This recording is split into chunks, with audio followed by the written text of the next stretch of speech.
Hello and welcome everyone, all who follow us from all over the world. You were over 4,500 people who signed in.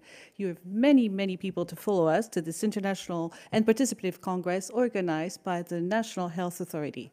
This conference, called Service and Innovations at the Service of People, will be dedicated to innovation in the field of health.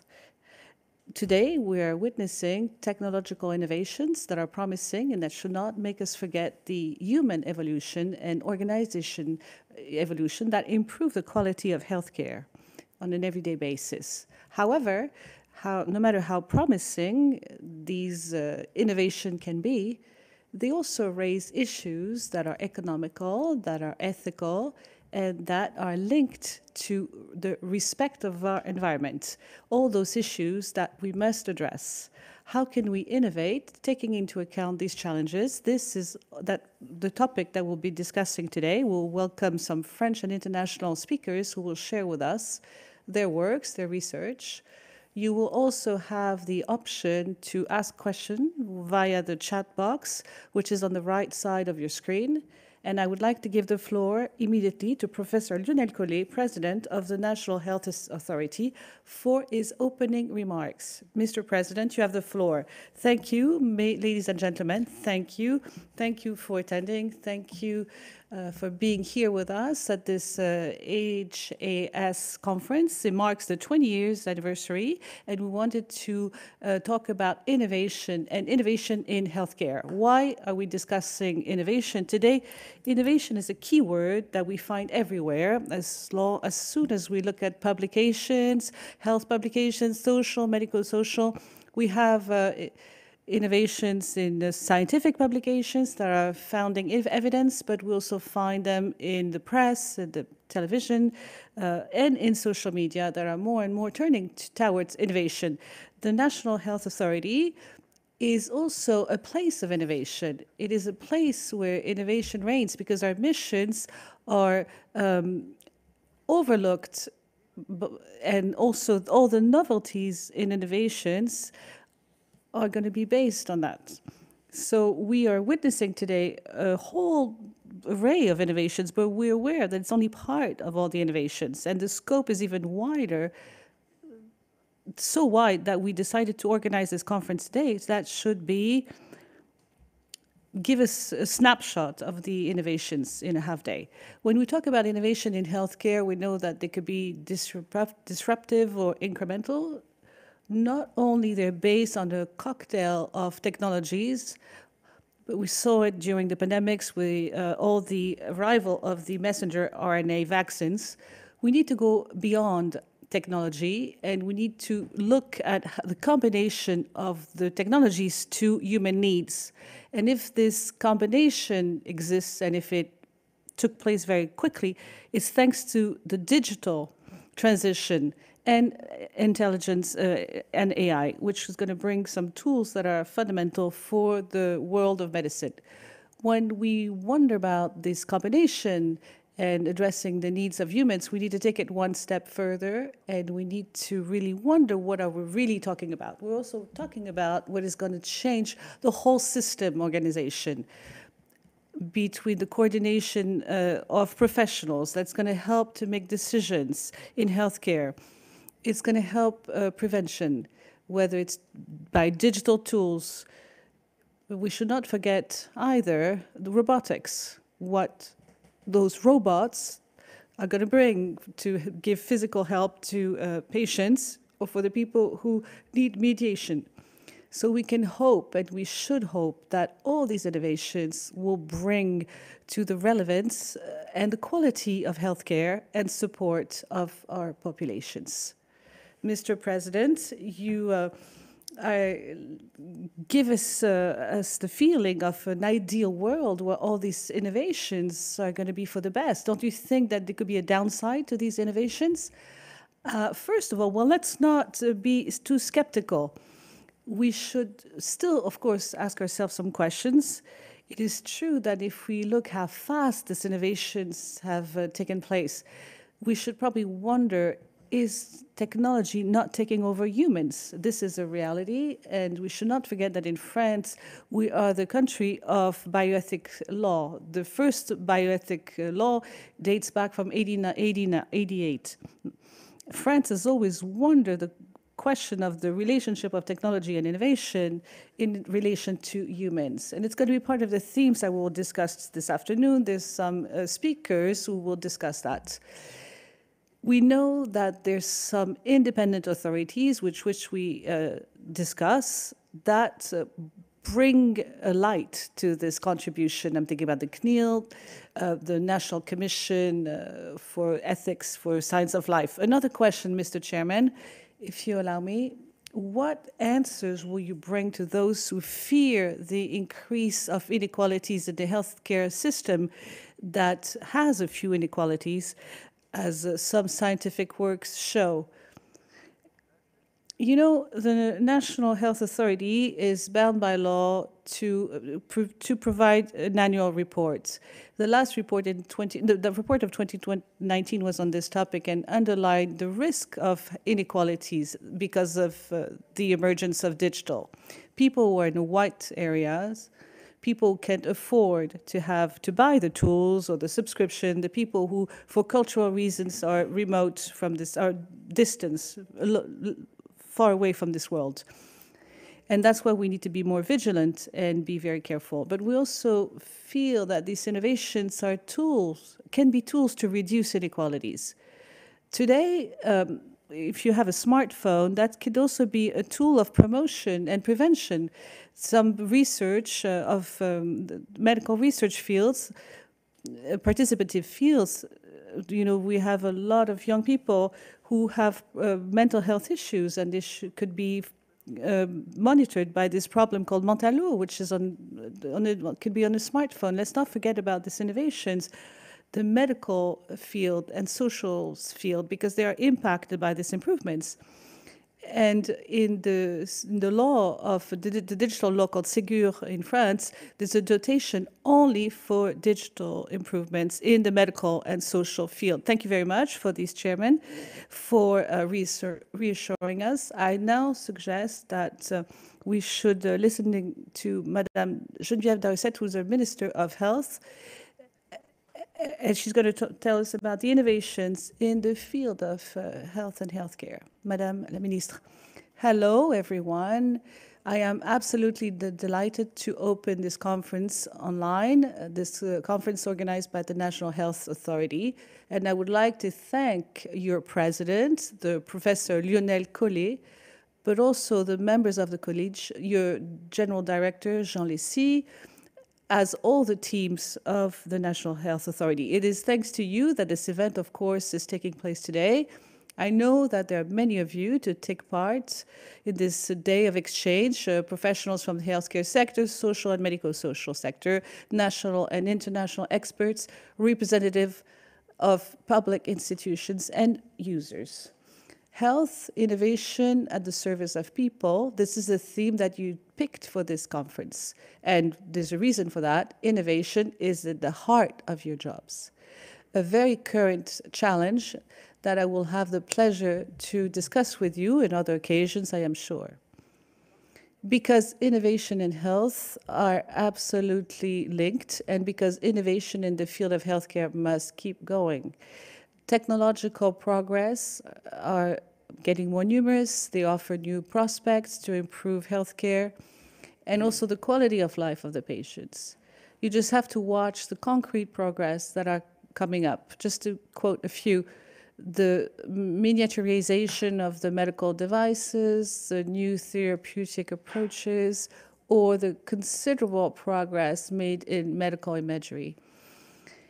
And why we cannot not mention AI, which is at the heart of the medicine of the future, and thanks to which all the progress is going to be made. Assisted operations, monitoring, remote monitoring of patients, smart prosthesis, customized treatments by sorting the data, predictive medicine. The use of AI in the field of healthcare are many. However, you know it as well as I do, innovation is not limited to technology. It also takes a human dimension that is absolutely fundamental. And because innovation must be at the service of people and patients, which we should never forget, I think of organizational innovations. I think a bigger involvement of people in their monitoring, social monitoring, and medical social monitoring. I think about the fact that we should place the users at the center. In other words, innovation must support a human and humanist health system. This system that itself should adjust to a society that is in constant evolution with growing needs and new expectations. So all these innovations require that we take into account very carefully their implications from an ethics, environmental, and economic point of view. I would like to underline the role that plays the National Health Authority in the field is absolutely crucial. A role of evaluation of the innovations in healthcare. I'm thinking about your favorable opinion for the innovation allocation for the first test with Salva for endometriosis, but also having more and more practices. And we use a crucial role because our society is getting more and more complex, because our resources, financial, environmental, are limited. Innovation is also about the participation to making our system more sustainable. And also we have to make sure that the progress made are sustainable, fair, and accessible to all. So many fascinating topics, which I know will feed your exchanges and your debate this afternoon. I would like to end by thanking you once more for your constant work at the service of the health of our citizens, the improvement of our healthcare system, and to well-being of the people. Thanks to your advice and opinions, you are very important support to feed my action as Minister of Health in order to propose and implement healthcare policies and secure. I wish you fruitful conversations and discussions, and I can't wait to discover the presentations and the works that will come out of it. So I tell you, I'll see you very soon. Thank you very much. Thank you very much, Madam Minister, to remind us of the importance of these challenges. The point of this conference is to go around all the current innovations and the innovations to come, and to match them with the issues that have become fundamental: economy, environment, and ethics. And we'll start, without further ado, with a roundtable on technological innovations with Mr. Olivier Amédée Manem, professor for therapy, general delegate to institutional relations with the presidents of the University Paris-Cité, and president of the evaluation and selection committees of Paris Biotech Santé. What are the innovations that are promising for the patients? Can you really predict them? Or are we still in a science fiction movie? Here are a few elements of answer.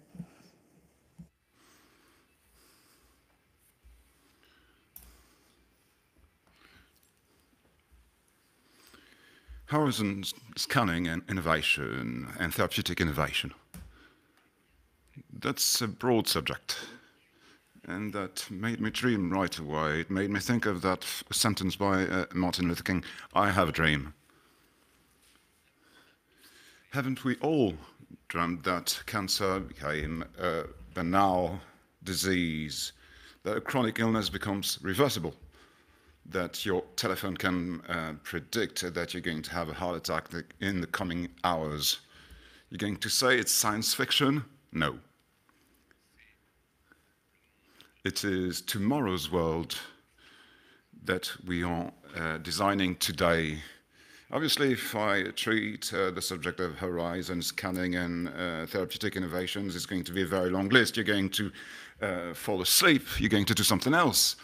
No, I'm going to limit myself to open a few doors. I'm not going to teach you anything. I know that you've got everything in mind already. But it is almost impossible to predict the real revolutions of tomorrow. That's why humility is essential, as well as having an open mind, open to cross-functionality and de-siloing. To illustrate these key words, humility, de-siloing, I'm going to give you 3 examples. The smartphone. How can you imagine today that you may leave your house without your beloved smartphone? But it's only 17 years old.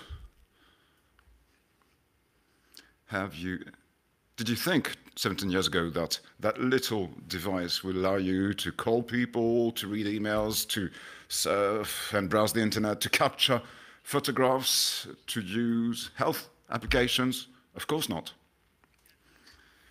There are 9 billion people on Earth, and there are 9 billion smartphones in use in 17 years. Second example, generative AI and ChatGPT. You saw that appear about 3 years ago, and you are aware that the movement is ramping up. It is accelerating incredibly. The way medicine is taught is evolving. The way people make diagnosis, to the way they take care of patients on a daily basis.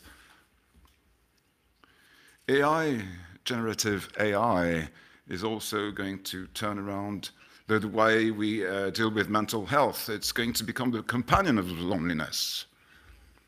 Let's talk about it in 2 or 3 years' time, and you'll see that it will become exponential. Third example, I'm going to ask you a question. Who are Kathleen Carrico and Drew Weissman?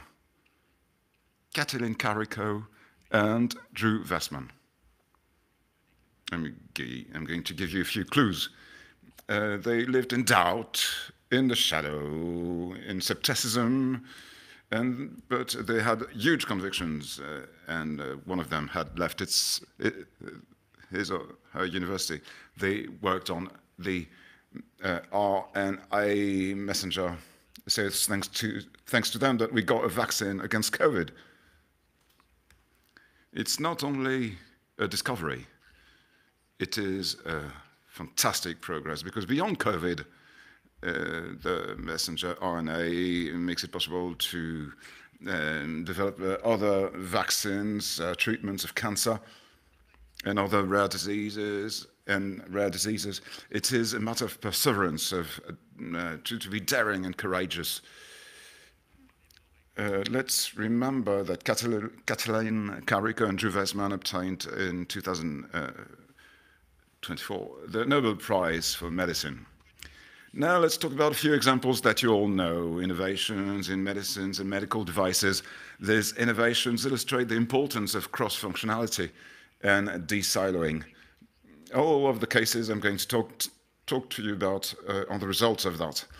The result of the way people work between physicians, scientists, mathematicians, physicists, chemists, engineers, doctors, patients, and experts. The GLP-1 analogs, it's been known for years for type 2 diabetes.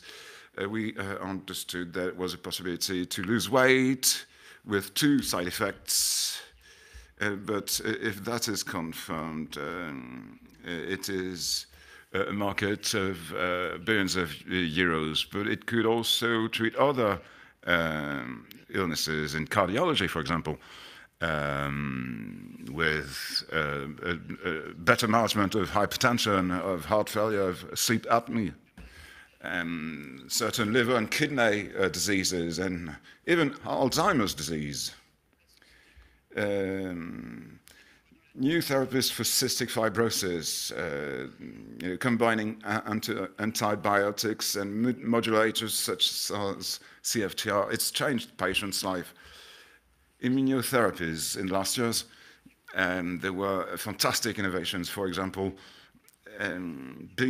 bispecific antibodies with a search head that looks for cancer cells and the other that looks for the immune cell. CAR T cells, you recover T immune cells from patient with a cancer, you change them genetically, you re-inject them, and they will attack the tumors. Genetic modifications, gene therapy, just like in spinal muscular atrophy, virus is going to change the DNA to cure it, just the same thing as with CRISPR. It is going to cut and paste, where it's necessary, segments of DNA. All of that shows the continuity between the different medical specialties, but also the different specialties in general. And it's even more true in medical devices. Glycemia sensors changed the life of people with diabetes. It's possible to change valves without any open heart surgery. You've got in Europe 30 patients that live thanks to a totally artificial heart. You can operate patients with micro robots in the brain, in the body. There are exoskeletons that allow paralyzed patients to walk and even to obey orders by the patients tomorrow. So innovation goes beyond current medicines and devices. I'm going to give you a few examples that are quite promising. Quantum computing, you've heard about it, but in reality, you don't know the details. Can you imagine your computer multiplied by 20 or 30,000 in a few seconds with some data that is proposed to it? It's going to generate a molecule that will go in a receptor. Well, digital twin, thanks to your computer, you can work as if the patient was in front of you. Organoids that can imitate an organ, or the use of microbiome. That's the microorganisms that you've got on your body and in your insides. And it's a particle signature of every individual. We realize how important they are now. What seems to be revolutionary today could be overtaken as soon as tomorrow by even bolder discoveries. That didn't look promising yesterday. It's got a huge cost for the society, for our ecology, but it's not what I'm talking about today. Everything goes faster and faster. Innovation is not limited to labs, to big technological companies. It's everywhere. It is flourishing every day. And don't smile. In our administrations, in our institutions, it is also the case. It's got to be constantly encouraged, often behind the scenes, but with determination. And these efforts should be respected and valued. I would like to conclude with 2 points that I hope you will keep in mind. Behind these innovations, there are men and women of all trades, of all nationalities, of all backgrounds and origins. Hence the importance of the words humility, transversality, de-siloing. Let's be curious, let's be daring, and above all, let's never stop thinking about a healthy dream. Mine, global, curative and preventive healthcare for all. Thank you for your attention.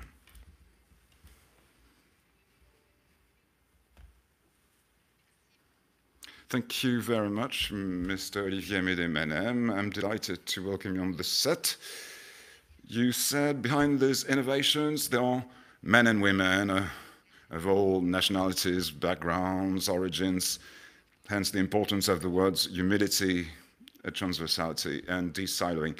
Let's get back to the term de-siloing, which consists in eliminating organizational silos between medical specialties, professionals from different horizons, or between patients and experts.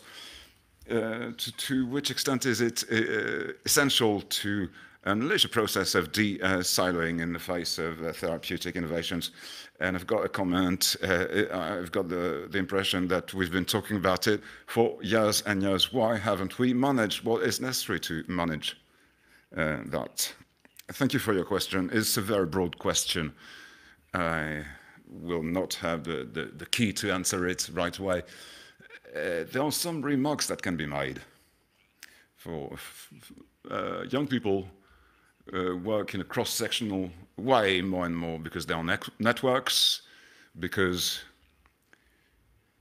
there's the world in which they live, they come across one another more and more, whatever their origins. And we are in a country where there's a public sector that is open to everybody, even if it's not easy on a daily basis, but it's open to everybody, and it allows for that cross-sectionality and that mixing. And there is something that we have started to improve, but that we can improve even more. That's the equivalence. Let's say you are in the first year of maths or second year of maths, but you want to do medicine. Well, there's a possibility of going from one to the other, but there should be more and more bridges between chemists, mathematicians, etc., and physicists and medical doctors, and vice versa. The great inventions, are not made by a medical doctor by himself. It is the mixing of all of those skills that allow for those inventions and innovations. So everything should be done to aid them. Thank you. It is a source of hope. Maybe another question. You also said everything goes fast, and it goes faster and faster. So when do we know that it is an innovation or not? And I mentioned it in the first question, that word humility. What is the sense, the meaning according to you in innovation? Well, first, you should never think that you're right. You've got to be humble enough to say that what you're doing is important for the work that we do, but it's got to be thought from the point of view of life, of society, and think that generation follows one generation. So you've got to be humble and listen to others. That's the first remark. The second is that when you look at your own life or the life of people, the world around you, what you consider as innovative today is not anymore 2 or 3 years later. And if you look over 10, 15, 20 years, many things, vanish. Let me give you an example. Put on paper the 10 scientists that you think are the most extraordinary in the last 30 or 40 years. It's going to be difficult to find 10. Maybe you will find Einstein, but it's going to be limited. So we should be humble, and it's good to do what we do, when we do it. But what is going to be left of it, I don't know. I gave you 3 examples. They are good examples because smartphones 17 years ago, when Apple, came up with it, nobody imagined that there would be 9 billion of them 17 years later. So I think we've got to keep that in mind and be humble enough to say that in one's life, what seems to be important is not that important. What is the place of users of patience in that innovation process? And I'd like to ask you that question from the idea to the achievement to the use. Are they more and more associated with the approach? Well, earlier I used the term experts and patients. And I thought, who are the experts? Well, they're the patients. I'm a pediatrician by training, and every time I let mothers speak, well, most of them knew what the diagnosis was and expressed it. So I think patients are more experts than we think. Their position is not sufficient because they've got a job, they've got a life, and they're not helped enough to come forward. And they could be paid for the time they spend, because There's the financial assessment, of the family that comes into line. At the health authority, we've given them some more space. It should be the case for trained people. When I was listening to your question, I wanted to put forward also works done by patients that are exceptional. Let's take in France the Genoton. That's the patients that put everything in place. It's the patients that did it. And they developed research everywhere, but also structures that are specific to them. And some days ago, it was announced that there could be a gene therapy of the disease. That's the patients that put that in place. Well, precisely. So if we stay in the field of rare disease, which is our key topic, do you think that we invest enough in this topic, in this field? You gave a beautiful example, but the expectations are numerous, I imagine. It's a very difficult question because it all depends where you place yourself. If you look at rare diseases, of course, we don't invest enough. But if you look at society as a whole, it's a lot of money for a limited number of patients.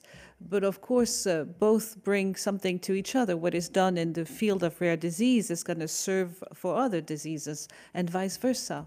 Number two, we cannot afford not to invest in rare diseases, but of course we have to invest as smartly as possible. When I hear this question, I think we should find compromises, because a compromise is about investing while trying to get results for affordable, acceptable prices. And there are some real discussions here to bring the right people in contact with each other to find the right solutions for the society as a whole. And this is a complex phenomenon. Yes, it is. You talked about gene therapy, which has a cost that is often very high. But at the same time, it allows to cure. If we really believe in gene therapy, patients definitely. Where is the balance to be found there? Of course, economists would talk about it better than I can on that. But the feedback that we have on gene therapy does not allow us to say that we cure them for life. That's the first thing. The second point, for some diseases, gene therapy is clearly a formidable progress, but for other disease, it's not providing the results that we're counting on. So we're really at the beginning of this new world, and we have to trust the solution that we're choosing, that we're going for, but it's going to take a while, and it has to be monitored and followed up on regularly.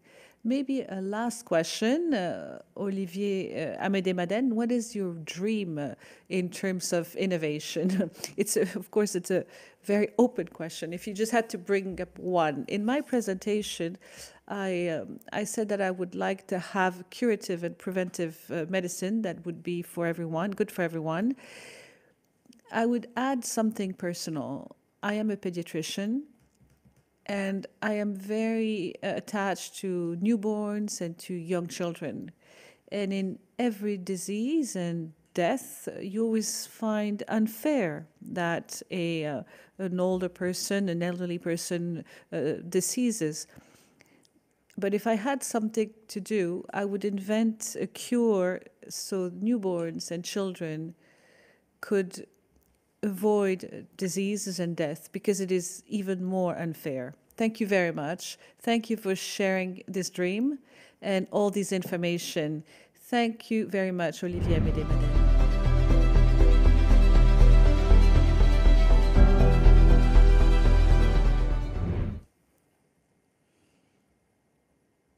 And now I have the pleasure to welcome Lise Alter. Hello, Madame Alter. You are a director for the Innovation Agency in healthcare. Can you tell us in a few words the mission of this agency? Hello, and thank you. I'm very honored to be part of this international conference. We heard already the importance of de-siloing breaking silos. And it is in this context that the Innovation Agency was launched 2 years ago in a post-COVID context that we know very well, with the aim of ensuring the continuum between the research, innovation, healthcare, and the industrialization, because we all realized how important it was to have a value change. So it's a point of the Innovation Agency to ensure access for French patients to these innovations as early on as possible, in, of course, a secure context. So to do so, the agency that is linked to Matignon Services, to the ministry, aims at steering the innovation plan for France for 2030. The aim is to transform the major fields of the economy with innovation, with 5.5 billion euros investment. And this is breaking down in a few major strategies: infectious disease, digital in the field of healthcare, medical devices. And recently, we also launched a project around the contribution of innovation to the prevention, to really start deep transformation of our healthcare system. The Agency for Innovation is also in charge of helping the project leaders, and with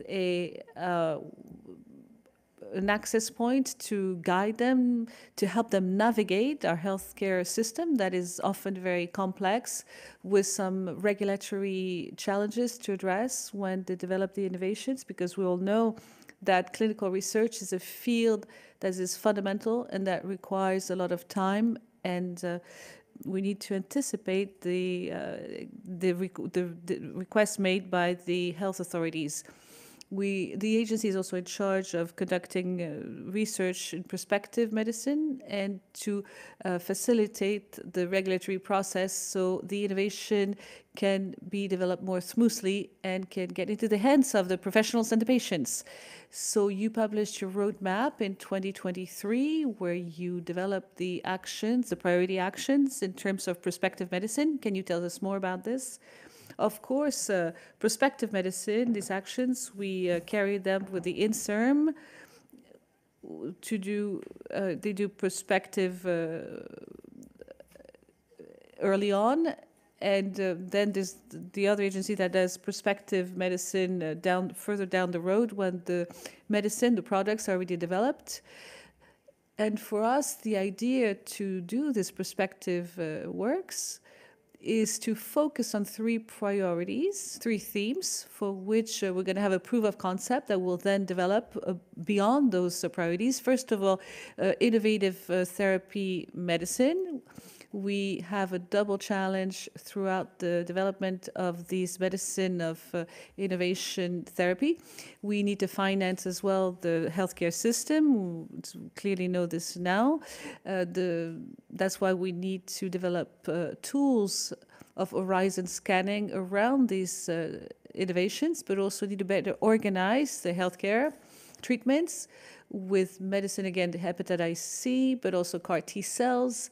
It is fundamental that the health system can prepare to organize itself and to better welcome these innovation and make sure that they can mobilize the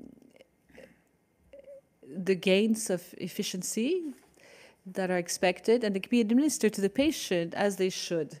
This is the first pillar of our works. The second pillar is on the surgery of the future, the operating block of tomorrow.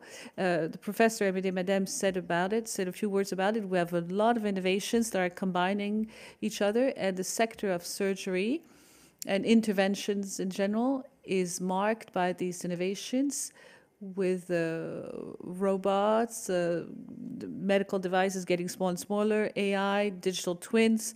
And we know that all these innovations must be anticipated so the patients can be treated and cared for throughout the territory in a very fair manner.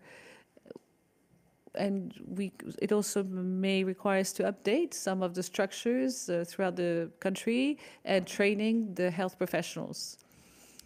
The third pillar of our priorities is the organoids, which is a field that is extremely promises, and the organs on chips. That could be a complement to experiments on animals, but also to constitute a source of development of therapeutic medicine. I'm talking about oncology, but not only. We have a whole sector developing on that very quickly in France, and we need to support it to keep up the momentum. What are the innovations that maybe you could identify and that already make healthcare more efficient, more ethical, and more respectful of the environment? This is, of course, a difficult question to mention just a few innovations because there are so many. But I'd like to say that when we move throughout the French territory in all the regions that we visited,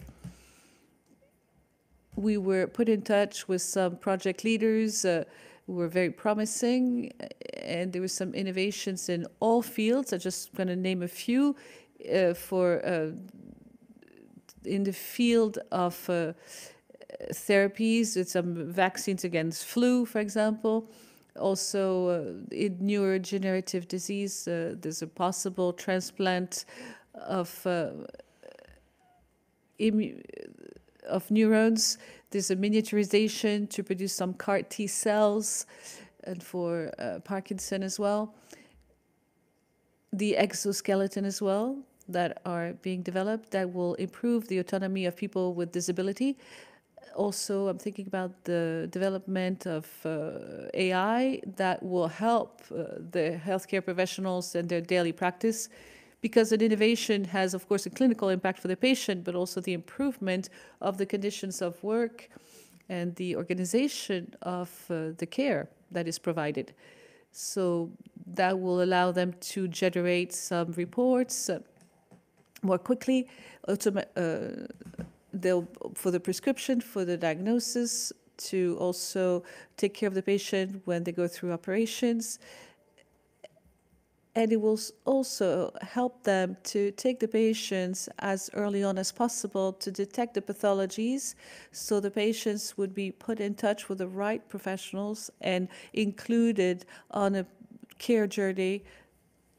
It's very important today. We see it more and more with innovations that are developed in the field of medical biology. With analysis done by AI, we're going to be able now to predict, to identify very quickly on some kidney failures, so we can treat the patients as efficiently as possible. There are just a few examples, of course.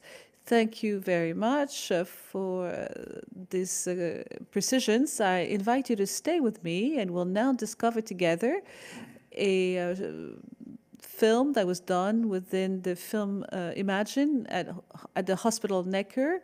Professor Marina Cavazzana has welcomed our team in her lab, and in order to show her research on the treatment of sickle cell disease.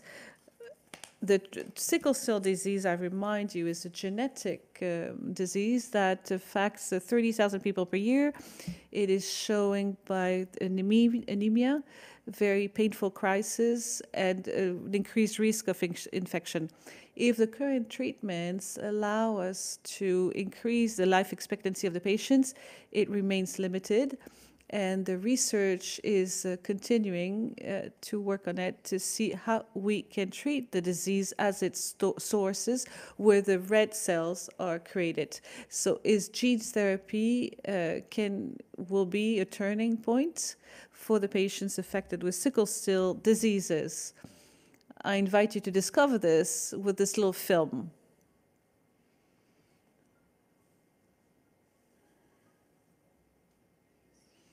I am Maria Cavazzana. I'm an hematologist. I've been working for now 20 years on the sickle cell disease.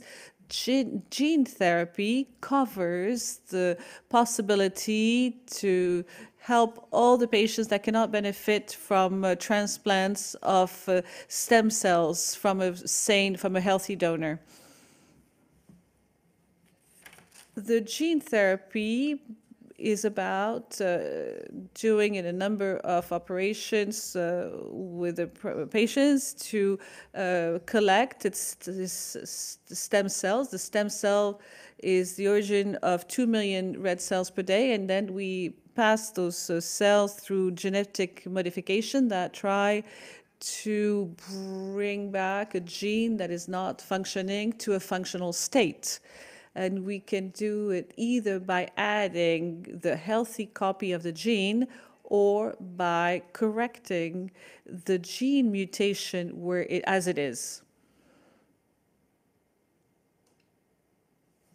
Today, we can conduct this correction with two methods. The first one is with what we call the integrative antivirus. In fact, it is about using the virus that cannot contaminate the cells, but they're capable to deposit in the cells a new gene information in a stable manner. There are other ways today to correct the cells. We call them the molecular scissors. We introduce in the cells some tools capable of doing some cuts of the DNA and to repair it. And its repair, entails gene modification with the consequences that we are hoping for. The organization that would like to put in place is the gene correction of the cells at Hospital Necker, but the transplant of these cells genetically modified in the hospital of origin to avoid the fact that patients have to travel from one hospital to the other. The positive outcome is that the patient is completely freed from his painful symptoms. He learns how to live again. He didn't know what it was to go through life without being in pain, and he doesn't need any transfusion any longer. And if this intervention is done early enough, we can also prevent all the damage to vital organs. Which is what we're trying to do today is to bring innovation to a bigger number of patients, but also to bring innovation at costs that are sustainable to maintain the integrity of our healthcare system. If we want these treatments to be extended to all patients, the price has to remain reasonable. We cannot imagine to propose some gene therapies to patients for 2 million euros. The cost has to be around under 300,000 euros per patient.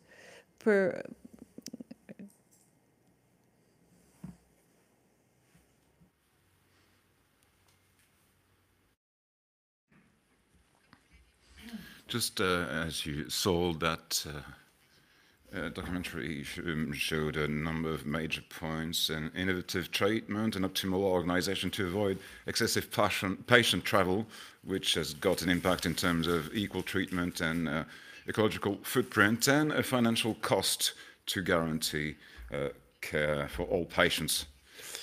Professor Cavazena mentioned it, the cost of an innovation is very often high. What is the right price, the one that can be sustained by the healthcare system?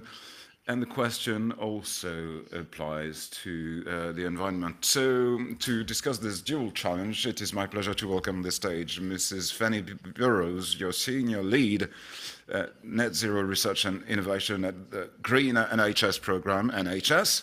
You will say a few words about that program in a few minutes. To your side, Bertrand Payas, Director of Operations and Territories at the National Institute for Geographic and Forestry Information. Remotely, we've got from Quebec, Mrs. Pascale Lehoux. You are the Scientific Vice President at INES, the National Institute of Excellence in Health and Social Services. Welcome to you, Lisa. I'll tell you, stay with us. Do not forget that you can ask questions of our guests in the chat room. We will answer them in a few minutes. So, Mrs. Burrows, I was saying you are responsible for research and innovation to achieve carbon neutrality within the greener NHS program. NHS meaning National Health Service, the public health system in the UK. Could you give us an overview of the program? Yes, of course. First of all, to give you some background, you've got to know that we've got elements to know that climate change has huge consequences on the health of people, even on our capacity to take care of patients, because floods. There's an increase of respiratory diseases, cardiovascular diseases. The health system in England, NHS, is responsible for 4 to 5% of the greenhouse effect gas emissions in the UK. It represents 40% of the gas emissions of the public sector. It's very important, and what we can say is that the national health system is responsible, in a way, for climate change, but it's also part of solutions to reduce the impact on climate change. How? Well, in 2020, we took a commitment. It's the first health system in the world to make that commitment to become carbon neutral for greenhouse effect gas emissions by 2045. And at the same time, we included that in the law by the Health and Care Act of 22. That commitment has got a twofold objective.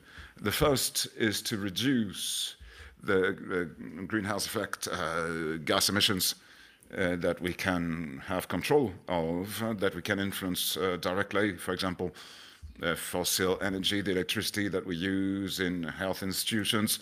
That objective is to be neutral by 2040.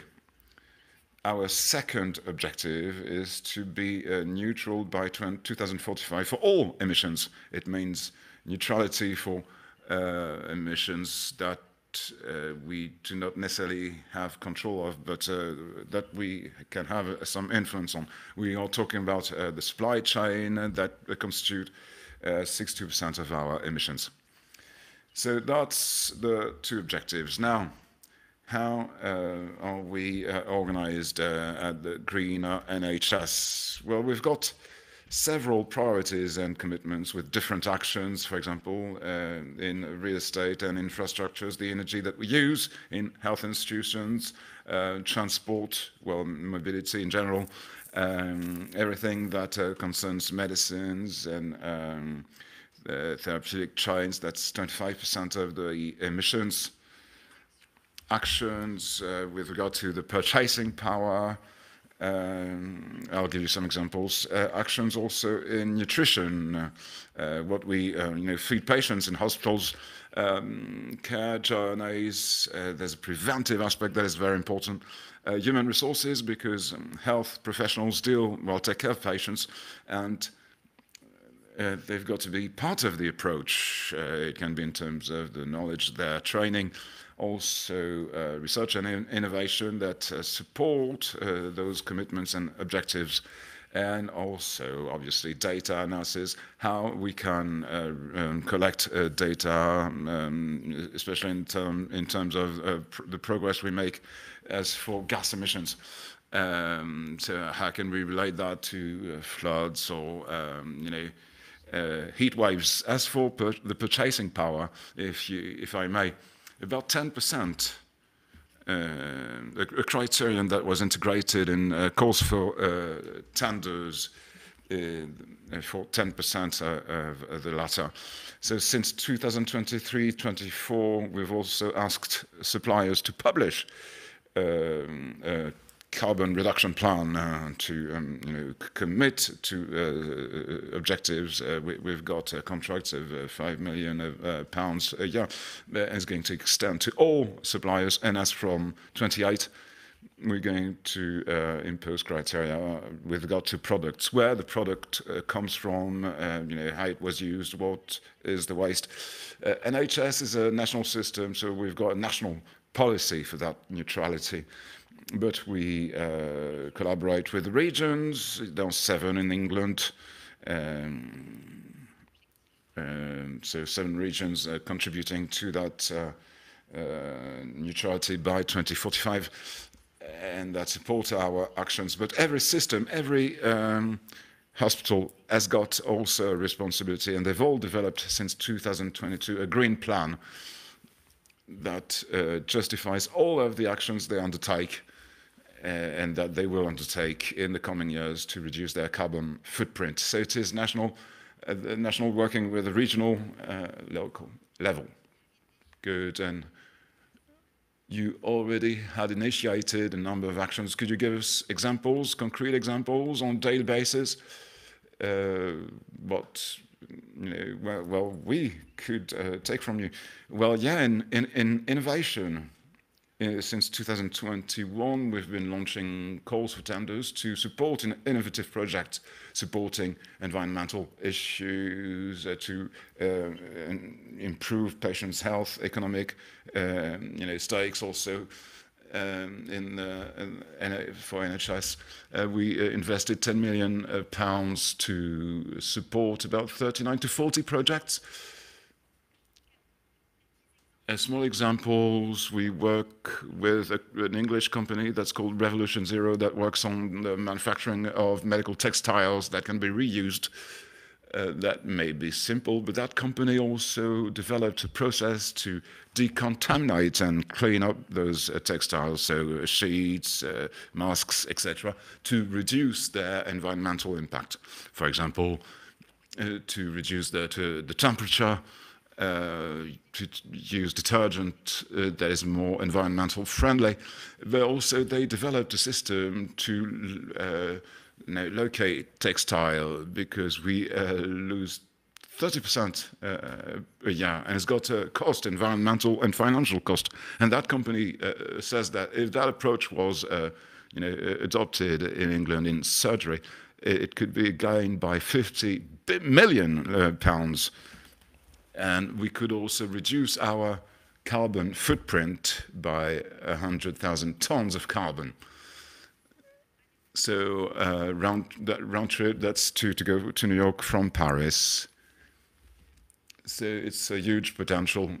And another innovation that comes to my mind, it's also an English company that's called Appian, that works with drones for logistics, the transport of medicines, chemical treatments, but also blood samples, to have access to a patient that may live, in a small island in the south of England, to participate to improve logistics and access for patients to care. So to reduce traffic, to reduce pollution in the air, and also it's got an economic impact. And it's also why to reduce the carbon footprint with those electrified drones. And so those are examples of innovations we worked on.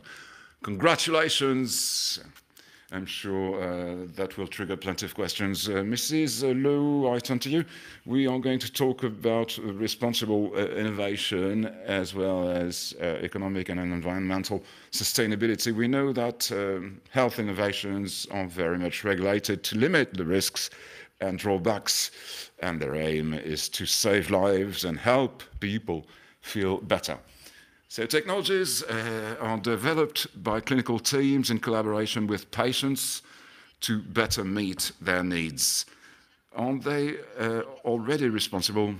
It is the question I'd like to ask you. So why do you believe it's necessary to develop this concept of responsible innovation? Well, thank you first for the invitation. It is a pleasure to be with you and to listen all of these shared dreams. Well, innovation in healthcare is something we developed. It is a set of ways to design and tools that make it possible to guide the development of innovations via a healthcare system that is more sustainable. And just like Fanny Barrows said, sustainable is to take into consideration the social, economic, and environmental elements.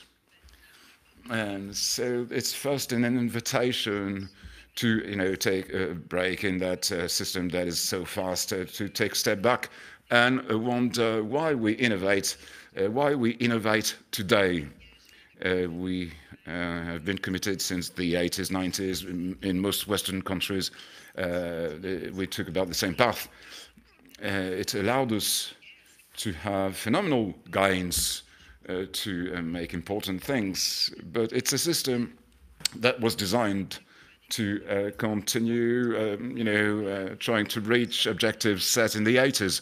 So we may wonder, are those objectives still the most urgent, the most important? And it's about why we innovate in the 21st century. What do we try to do today? Because it's about turning around the prospect. Why not to wonder how the healthcare system can adopt innovations that are being created, but to wonder which innovations the healthcare system may need today within the limits of the planet, but also having in mind the needs of the future generations. I'm very happy because Fanny Burrows mentioned a number of elements that make it possible to think about what is sustainability. Well, my addition would be to say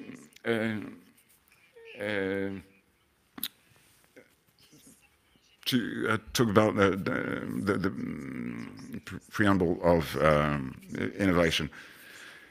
The conditions precedent to the development of innovations. We've never taken into account the demographic changes. This is there are balances to strike between therapeutic, pharmaceutical innovations, or innovations that can be more social or medico-social, and climate change, obviously. So what does responsible innovation tries to do is to value innovative practices that will guide our healthcare system. And there are examples that were mentioned, and maybe I could share two. One that stresses the product and the other that stresses a company. Because innovation exists through companies. So as for the product, we talked about smartphones, and if we imagine, the possibility of having a diagnosis through a smartphone, that would be a way to have a solution at a lesser cost. If we talk about, close care, if it can be used by personnel, by staff that is less specialized, that is more versatile, but closer to patients, then we can intervene and have an impact on morbidity for diabetes, for example. So we've got a whole set of care. If you allow me an example about a company, because according to me, what is important in the 21st century is to look at the literature, management, and economics that leads companies to think more in terms of circular economy, to be at the avant-garde, to wonder how can that value proposal can be viable from an entrepreneurial point of view, and to offer a service of a rental service for medical devices for home care. Why a rental service? Well, it's because the company is going to insource what was considered to be outsourced. So it's going to have an interest in making a more sustainable product with an end-of-life planned as far away as possible. So those are two examples I could share. And let me guide you for the rest. Thank you, Madame Leroux. Maybe a question before we carry on the topic of AI. Is this responsibility shared by the whole ecosystem? What is very interesting is the responsibility must always be shared. We need to define the roles of everyone. And if we think in terms of innovation ecosystem, we need to look ahead where we're coming from and where we're going. And we need to find a balance between some common interest and interest of entrepreneurial sustainability. What does it mean for the ecosystem to work? And so there could be some new entrepreneurs emerging. Sometimes it requires legislation, for example, against programmed obsolescence to give a competitive advantage to other companies. Sometimes we have to do a bit of cleaning up, as we say in Quebec. There's some blocking points that need to be reimagined because it could be to the detriment of innovation. We also need what Fanny Burrows was sharing resonated a lot with me.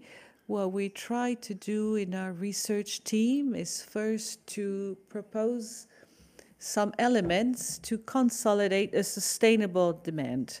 On procurement, for example, we can think of labels, standards. Some already exist and some are being developed as we speak. We need to go beyond the energy efficiency and repairability benchmarks for AI. We need to imagine some supply chain that are more transparent. And we always need to keep in consideration the logic, economic, social, environmental logic. There's some interesting thinking being done on certifications, on governments, not only declarations, but also a governance that would be more committed towards the future and that would aim at that having goals that are not only economical but also social and environmentally friendly. Last point,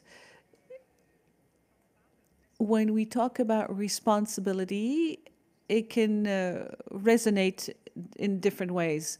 What we try to do is to make this responsibility first and before all pragmatic. It's about making an action. It's about producing something together. So we try to illustrate with examples what are sustainable innovations and what innovation reduces the inequalities in healthcare looks like. For me, that's where our value proposition is. What is an innovation that takes into account frugality and eco-responsibility? And last point, and that's where we see how important it is to be pragmatic. We have developed a tool to measure the degree of responsibility of the innovation. It's applicable. One is applicable to digital solutions and AI. Why do we want to make it measurable? So we can go against the fact that responsibility comes into the narrative.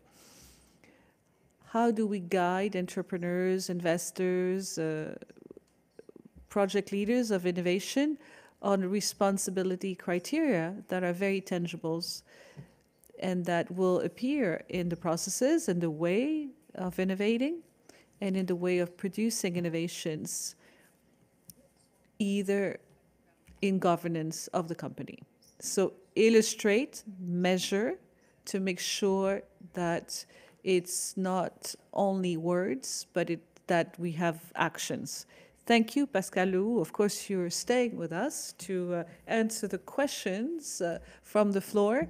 Now we'll talk about AI and regulation at the service of innovation with you, Bertrand Payès. Before we join the IGN, the Information on Geography and Forests, you were a Director of Technologies at CNIL, the National Commission on IT and Liberty and Freedom. You have an interesting journey with many cabinet ministry cabinets. How do we use this regulation to support innovation? Thank you for welcoming me. I usually make a difference between the digital world, which is different than the healthcare sector. It's not a field that is very regulated, but we introduced some regulation tools and mechanisms, I make a difference between rules and policies, because in English it is also often translated by one word, which is regulation. Two aspects. On rules, one aspect that I worked on is a GDRP, which is a very standard regulation that applies to all the actors. We had a lot of criticisms being made on the impact that it can have on innovation. The solution that I find interesting for these type of regulations is to get as close as possible to the needs of the companies and to really operationalize the implementation of the regulation to address case by case the issues. Automobile, any sector. If we can't address each case, we will have very conservative behaviors. Some countries are in favor of not having any regulation at all. I think that if we don't have any regulation, people can innovate as much as they want. They can have freedom and they can test whatever they want. But in the case of GDRP, there is a real social consensus to find a balance. So we need to put in place regulation to make it applicable. And the posture of the regulator must be in favor of the innovation. And the other aspect that I practice in my career, when I was working on telecom, in the telecom sector, it is really about having a more economic-based approach of regulation. And how do we go beyond the strict application of rules? How do we organize a market and economic actors to encourage them to make innovations? Transparency as well is a very important tool for the regulator. Bring transparency on the performance of an actor or another. It encourages them to differentiate themselves. And then if you also introduce some other criteria, such as environmental friendly, it will incite the regulator to ask the actors about their performance on a whole wide array of criteria. So it was the case in the telecom sector with all the chips, for the mobile telephones, the plans, the various plans for mobile phones. And another aspect was about the organization of the market. We should not just validate. Somebody is coming with a case, an application, we say yes or no, but we imagine that the market would be more innovative if we have actors. It's a competitive approach. We could see that the major actors in the digital world are competing against each other. So it's about... if I go back to the telecom sector, we know we have 4 actors. We're going to have a more competitive market and better prices. If we only have 2 actors, it's obvious that it's going to be better. Last point was mentioned by the previous speaker under the concept of entrepreneurial sustainability. What is the logic of a company? When we build public policies, often we think general interest, administration wants this and this to happen. And this goal is not necessarily integrated in the companies who have invested in the technology, and of course they want to capitalize on it. So as a regulation of telecoms, or when we worked on AI or at the CNIL, what is the logic of a company? And what's the journey, the strategic path? What are the cost indicators? If they invested on 200 million on something and he's told that he shouldn't do it at all, the company is going to resist and not give up the investment. From this point of view, if they also have to provide some clear guidelines to trigger the investment. So the other aspect is for companies to innovate is to have a bit of safety long term. So for their investments to, well, I can give you examples very far from the field of health. The regulator, as for ADSL, said in the next 5 years I will not have an action on that price, and it allowed operators to make investments. Good. And in the light of your new experience at IGN, are there challenges that you could identify with AI? Well, as for AI, I've spoken a lot about digital, but as for artificial intelligence, there are further challenges that emerge, especially the fact that it's an approach, a mostly statistical approach, which means that they are not deterministic systems. They've got those are systems that have got a level of performance, sometimes good, but we can't assure that they will always behave in such or such way. Or if you want that, then it's going to be much more costly. So for regulators, it is, a stake, because it means you've got to accept errors. You've got to accept to put on the market something that is going to make a mistake sometimes. So I'm used to consider that the health sector was good for that, because we already have that statistical approach with clinical trials, etc. So it wouldn't be an upturn when we talk about aeronautics or systems with no error margin. It's more complicated. And the other aspects I may see at IGN, we deploy artificial intelligence in production. A representation of France, for example, with a classification of a number of elements of landscape.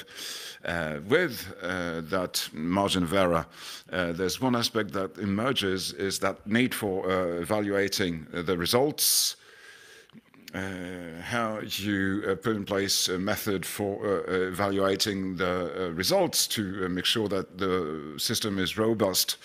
And the second aspect is that there are technicians and engineers, a good deal of them, and it's the case in the medical field. There's health staff that interacts with artificial intelligence.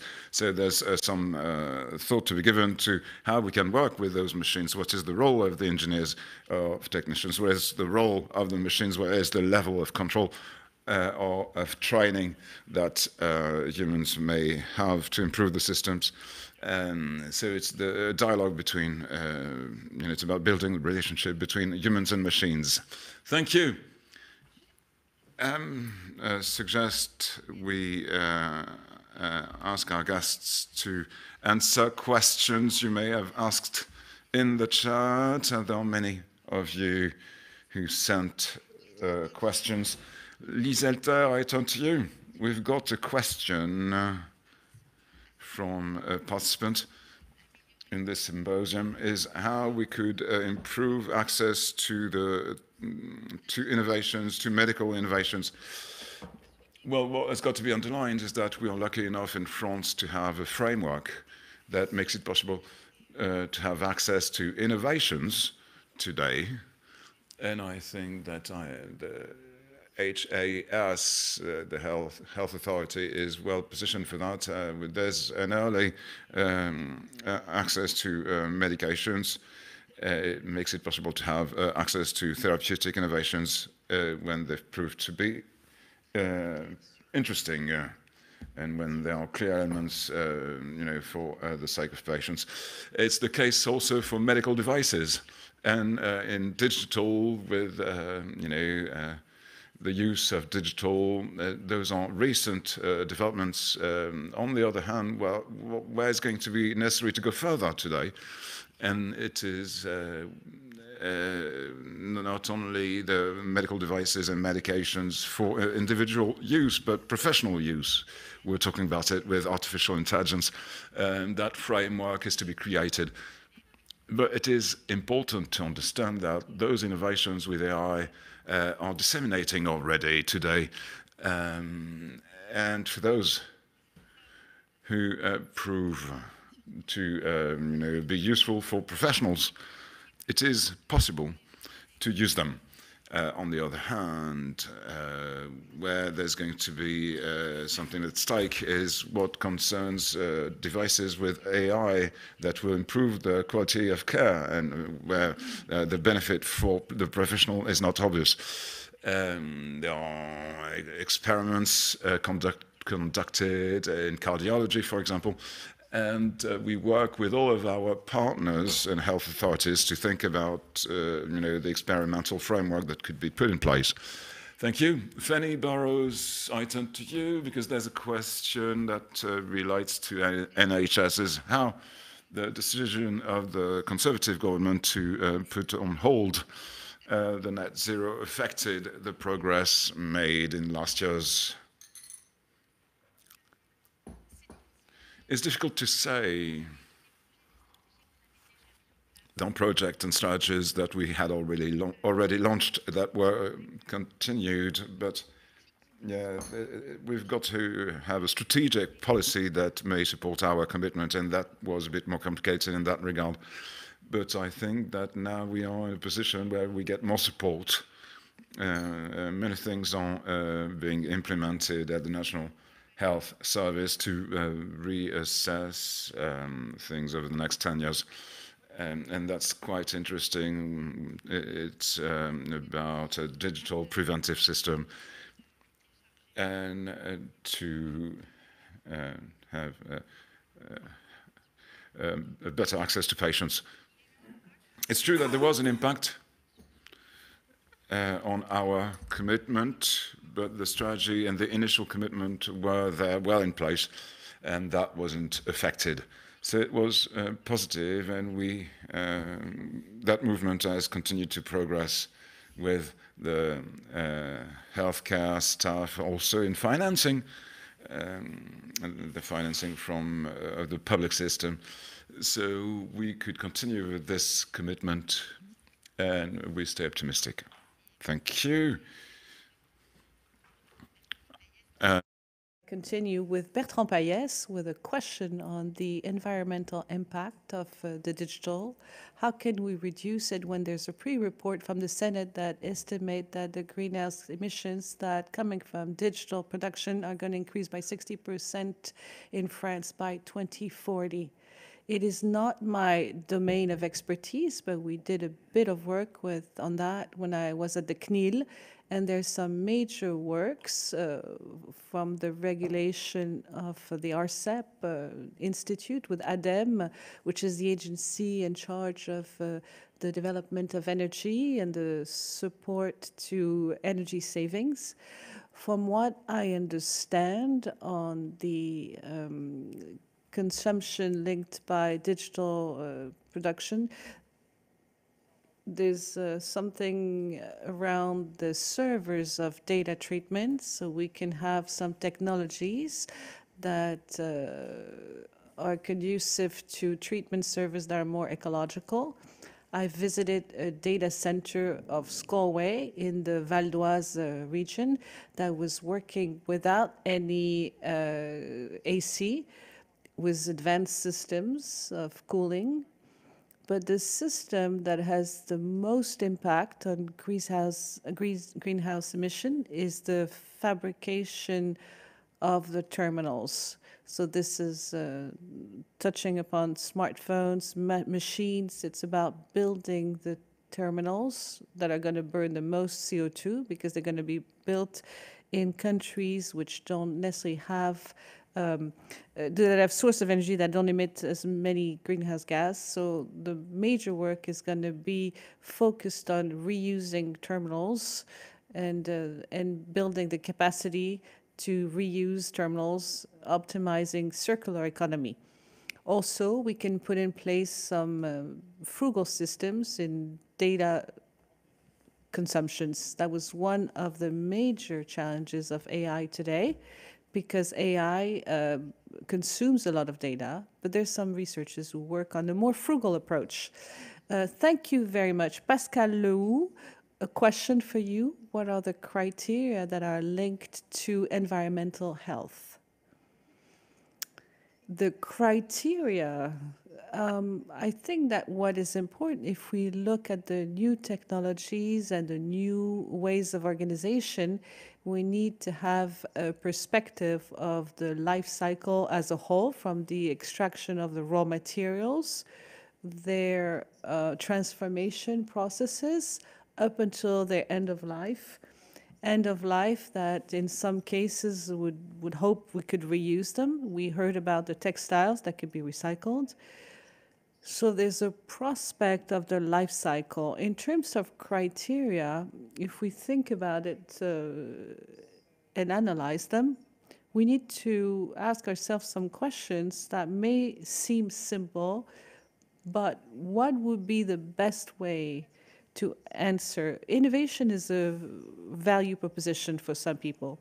What is the best way to address the needs of the patient in terms of healthcare, who is localized in a particular healthcare system in a territory in a frugal manner? So I think eco-responsibility has to go with the conception reflection. Can we optimize the choices that are being made? Can we reduce at source the whole of the steps required? And of course, there'll be some metrics that are being developed. There's no consensus on which metrics to use. The greenhouse emission one is the most used, but we need to make progress, but we don't have many certainties, so there's no perfection in the criteria that we should keep. We should guide the decisions being made today, even if we don't have the answers to everything. Thank you. Lise Alter, a question on startups. Is there a support system for startups in terms of healthcare in their conception phase or in their launching phase? Yes, we have a one-stop shop which they can use in our agency. We give them an appointment and we guide them, we support them, we help them. Not only startuppers, it's also small and medium-sized company or the project leaders coming from the public sector. It could be some researchers who develop an innovation. The goal is not to replace the other places where they can get information. There's the Agency of the Medicine, the HAS as well, that helps the project leaders on access to market. What we're doing is we're trying to provide help throughout the development of a health product for the financing part, but also the contacts in the region that they can have to be incubated, the attractiveness hubs in the region, and all the structure, all the regulatory structures later on that they will need to know to accelerate the access to the market of the products. So that allows them to know who to talk to and where to get the answers to the many questions that they have. Okay, so we have many, many questions from the floor. I'm going to recap one. Maybe I can ask the question to all of you. How do you take into account the experimental knowledge of the users? Fanny, do you integrate in your approach that? Yes, we do. It's very much done in England at the level of research and innovation, not only with an environmental purpose. The user, the patient, is integrated from the very early stage of the financing or launching of a project. Often we ask questions on the participation of the patients. It's not just about a small participation, but it's a real involvement. And this criteria is measured and taken into account for the funding. whether we talk about research or innovation, it is taken into account. From an environmental point of view, it is something that we take into account more and more because part of it is about exchanging knowledge. Why do we do that?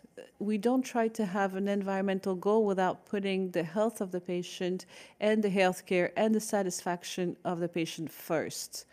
And this is very important. We need to be able to share this idea that the healthcare, of course, is important, but the economic and environmental challenge matters for us as well. So we also need to know why we want to have this environmental goal, because it has an impact on the health of the patients, and we want to get the users on board with us on that environmental approach. There's also some consultations with the patients to understand what they think about it, how we can have an interaction, like for us with the Green NHS program, how can we have this interaction between social, environmental, and ethics? NHS wonders a lot about inequalities in the face of healthcare. How can we use this interaction with the users to make progress in our commitment, in our actions? Thank you very much. Bertrand Payès, in your field of expertise, the capacity to capture the needs of the users is one of the success factor of digital, and it's a factor that has made a difference among many actors who could put in place some various infrastructures of data collection to understand the preferences of the users. And that gave them a competitive advantage on people who maybe had a better technology but didn't know how to place that technology with the users, to position it. So now we understand that a good digital product is a product can address in a very agile and very quick way the request of the users. And it also, I think, impacted the work of the regulators. It's the case at the CNIL. We have a system of complaints, so we can make a topic a priority depending on what the feedback. It has been done with other regulators where we ask the users to give us their feedback on a policy, on a public service or private service, so we can better intervene. I think it's a general way of doing things now, how to conceive public policies, but since digital is everywhere, it allows this direct interaction, and we really need to harness it. Pascal Lehoux, a few words maybe on the topic, on the place of users and citizens. In sustainable innovation, it is fundamental. There's a criteria that is called inclusivity, and it has to be done since the design phase. It is closely linked to defining the value proposition. What I find interesting in this approach is very often some innovators tend to move towards the major urban centers, the hospitals that are super specialized. But be inclusive is looking everywhere in all directions, even in directions that you wouldn't have thought of. And if you look at the patients, it could also imply to think of the sector of the health care. In case of chronic diseases, it's about the patient journey, but it's also what it is to live with chronic disease. And that brings innovators to look at value proposition in a different way if they're expressed by the patient themselves. So it's very important from the get-go because it can realign the entrepreneurial approach. Thank you very much. Lise Alter, I believe that this is very important for you as well, for the agency. Yes, I'll give you a couple of examples of how we try to integrate this user feedback in the last acceleration strategy that we've launched in the framework of France 2030. It is fundamental for us to have the perspective of the impact, not only for the professionals and the healthcare system, but also for the patients of this innovation at the service of prevention. So we will, of course, include the patients with the strategic committee and the jury of experts who will select the projects to have their feedback and to feed the selection of projects and decide on the ones that will have the most impact.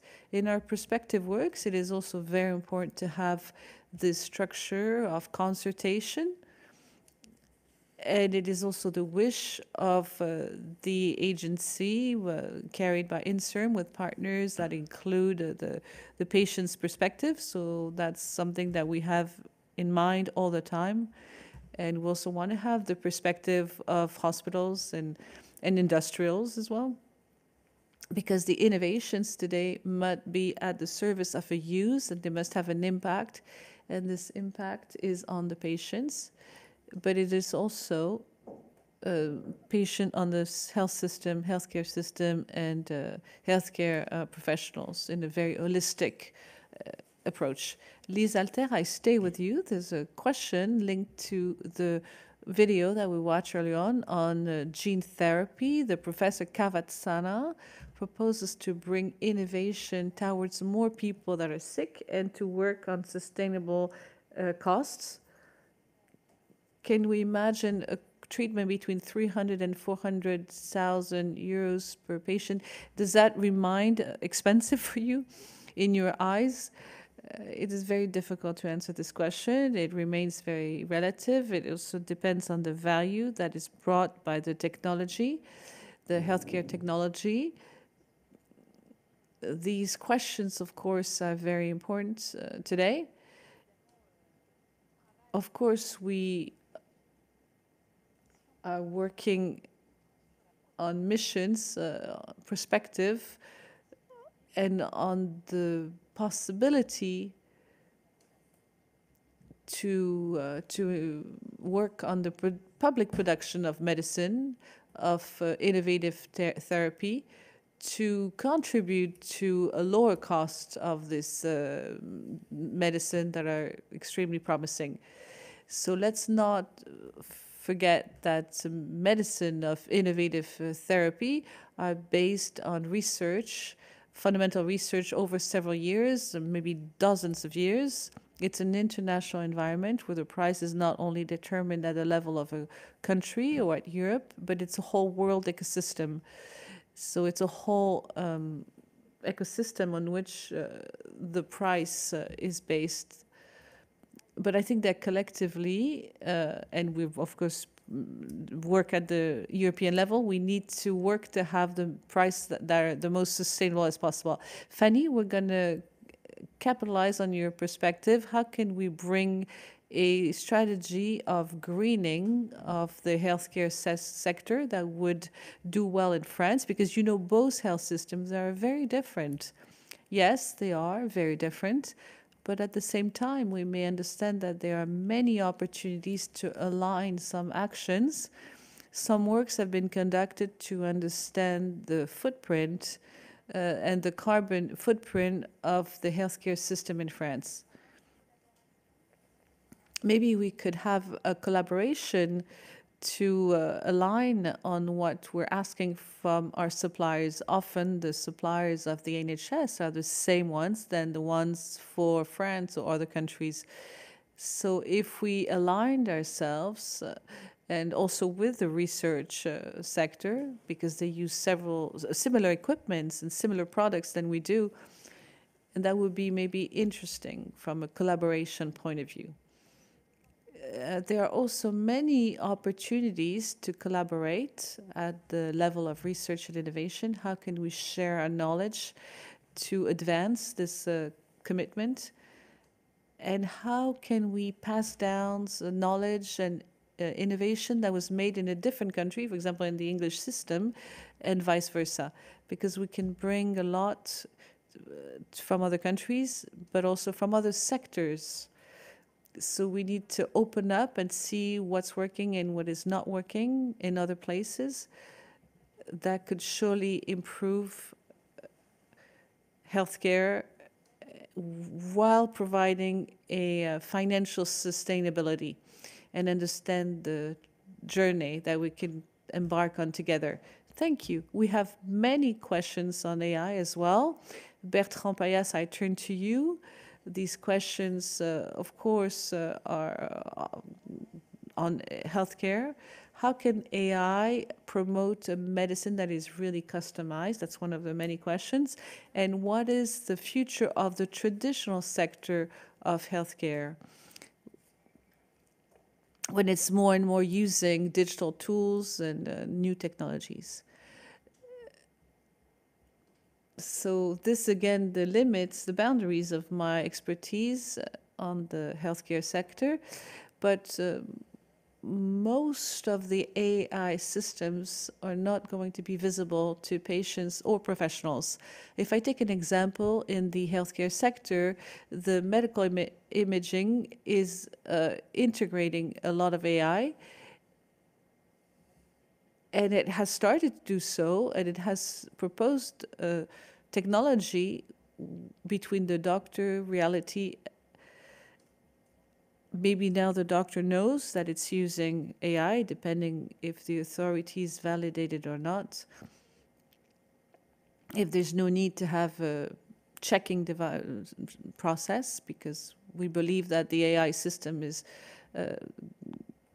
efficient enough. I think there was an example on an FDA decision, an authorization of the FDA on a diagnosis of kidney disease by retina disease by photographing the iris with AI. And the FDA considered that there was a good enough level of trust. In many cases, AI is not visible, but in some cases, we'll need to train the professionals, the healthcare professionals and the patients who will want to have access to some technologies, thinking that it needs to change. If I think about the Villani report, Villani was insisting a lot on aspects of hybrid training, working on the training of the doctors with training on AI at the same time, and bring the two together so we could equip the healthcare professionals on the interpretation of these new devices and these new algorithms. Regarding the first question on a more customized medicine, I don't want to answer on that. I don't have any precise knowledge of the use of AI for customized medicine. What I can say, generally speaking, is we can imagine some systems with more data and trying to imagine some AM system that would address each situation on a one-by-one case. One of the aspects that we studied at the CNIL is that they have a tendency to work as an average with a lot of people. They don't work well if they are working on rare cases. They have to be applied on average cases. We worked on a study and where experts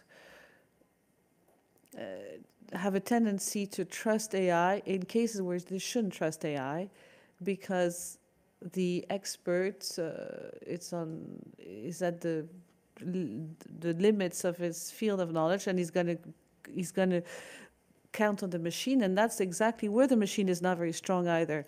So we had a bias.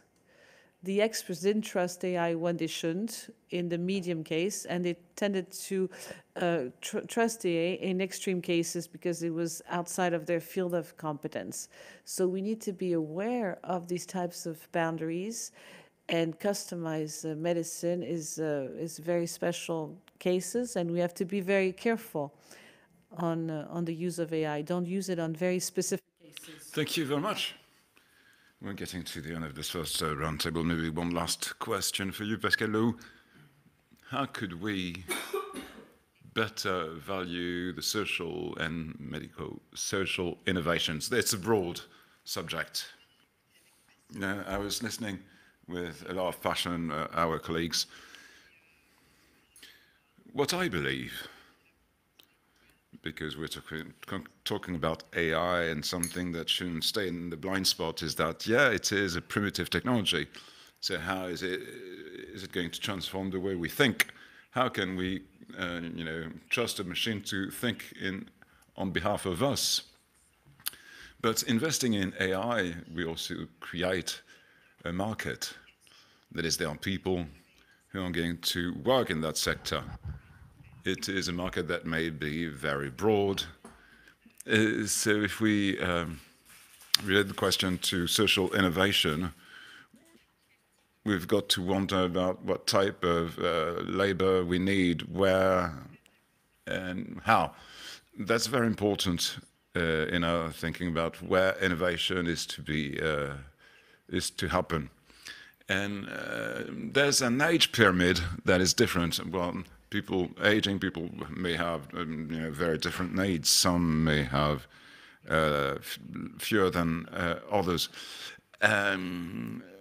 So what relates to the medical and social field has got to be thought for every step in people's lives.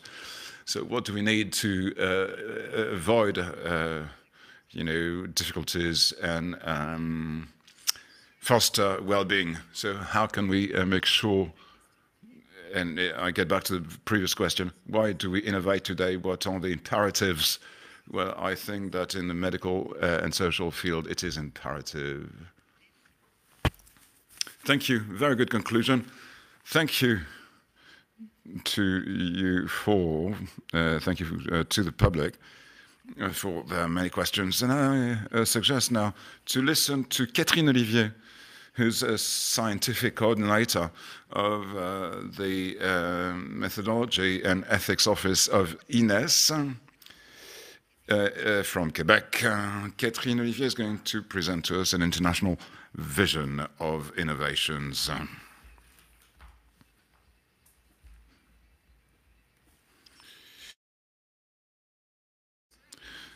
So the future of healthcare systems with strategic intelligence as a beacon.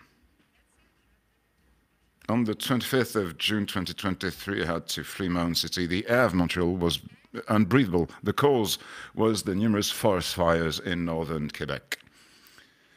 Myself, as an asthmatic bioethicist, I was faced with brutal reality. Climate change is no longer a distant threat. It is already affecting our health here and now.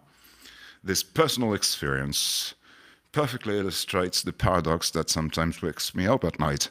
How can our healthcare systems adapt to the challenges of the 21st century? It is a question that fascinates and stimulates me on a daily basis. It's what I want to talk to you about today. My journey is not very conventional. I started my career studying the infinitely small messenger RNAs in a molecular biology laboratory. Today I'm coordinating a team looking at major challenges facing healthcare systems. This change of scale is not insignificant. It reflects my conviction that to solve the complex problems of our time, we need to adopt a systemic vision. Let's take my example of the forest fires that ravaged northern Quebec. According to the ministry, ambient air quality in all regions of Quebec deteriorated as a result of the significant increase in the concentration of suspended fine particles, which explains the effects on my breathing, and by the same token, the condemnation from our neighbor, the United States. The immediate solution have been offered? Well, insulate my home.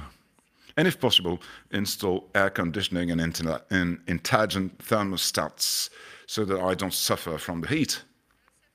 But this answer raises a fundamental ethical question. What about people who don't have the means or living conditions to afford these technologies? In this case, can innovation create inequalities rather than reduce them? These questions are all the more crucial given the major challenges facing our healthcare systems. For example, an aging population, the fragility of our healthcare systems, and 3, the shortage of nursing staff. So let's start with the aging of the population. In Quebec, the pandemic has cruelly highlighted our lack of preparation, particularly in our residential centers for the elderly.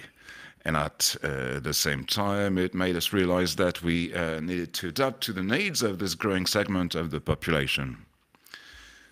Some technical innovations are helping to meet the expectations and needs of the elderly and their families, such as remote monitoring and home security using sensors. However, this requires them to be able to understand them and therefore to have a certain digital literacy in health, which is not easy. Other inspiring solutions are emerging. Our monitoring work has shown me some fascinating initiatives. For example, where postmen and women become regular visitors for isolated seniors, or intergenerational cohabitation programs creating unexpected links that helped break down solitudes, and also where community groups become providers of local care with existing social organizations. Let's continue with the fragility of our healthcare systems. COVID-19 did not create that fragility, but it revealed it. It was therefore not surprising to see three priorities take on a greater importance in the latest strategies set out for international healthcare systems: prevention, promotion of public health, and preparation for the risks of emerging diseases. The pandemic also prompted us collectively to rethink prevention and strengthen public health. Precision medicine and its genome-wide shift promise a revolution towards a preventive approach. But are we ready to manage the issues that it raises in terms of accessibility, consent, and personal data? Possible solutions require the digital transformation of the infrastructures concerned and the ability of individuals to make informed choices about their data, especially for the rights of use, access, rectification, etc. So that's more ethical than social. Finally, the shortage of nursing staff in the world. Technology can help reduce the number of tasks performed by staff, but it will never replace the human warmth of the carer. In response, healthcare staff have been recruited internationally to meet the needs of our healthcare systems. The question is, have we replicated this way the problems of availability of healthcare professionals in other countries? In the face of this crisis, technological solutions such as telehealth, robots, and mobile applications are increasingly being explored. But these solutions, far from being universally beneficial, also raise questions. Take mobile applications. They promise health support at your fingertips, but how many of them are actually based on solid evidence and developed by experts in the field? This profusion of applications makes access to healthcare assistance simpler, but does this ease of use guarantee real value for users? A number of countries are beginning to legislate, offering recommendations or funding only those applications with a high potential for creating value. At the same time, other innovative approaches invest more in people by strengthening staff skills and promoting multidisciplinary teams. These teams draw on diversity of expertise to deliver a more integrated and enriched approach to care. As a bioethicist, I'm convinced that innovation in healthcare must take place at the crossroads of the three paths: technological, organizational, and social. Technology is essential, but alone it will not suffice. We need a holistic approach that puts people at the center of our thinking, whether in terms of the organization of care and services or the needs of users, patients, and the public. In my team, we explore the horizon like a lighthouse looking for innovative solutions around the world. Our mission? To imagine a health and social service system that is, at the same time, sustainable, equitable, and responsible. A system that protects the most vulnerable in the face of health inequalities and challenges of climate change. A system that values organizational, social, and technological innovation. I often end my days thinking about the young researcher I was studying her messenger RNAs. She didn't yet know that her career would lead her to rethink healthcare systems, but she had already understood one essential thing, whether on a microscopic or macroscopic scale, everything is interconnected. The future of our healthcare systems will depend on our ability to recognize these interconnections, to see that the answer to climate, demographic, and social challenges will not come from a single miraculous innovation, but from a multitude of solutions working in synergy. I may be the happiest person in my job, as I said at the beginning, but that happiness comes with a responsibility, that is to imagine and help build a healthcare system capable of integrating innovations that bring value to society. A system that is resilient in the face of the challenges of the future and ready to move towards a system that is profoundly human and concerned about its own impact on climate change and other major challenges. It is by organizing ourselves together and making informed choices that we will be able to build a sustainable and responsible healthcare system for the future, one that creates value for citizens. Strategic intelligence is therefore a tool that helps us to put us as beacon to spot solutions on the horizon, as an inspiration to engage the entire ecosystem of technology assessment and healthcare decision-making for the future generations in all countries.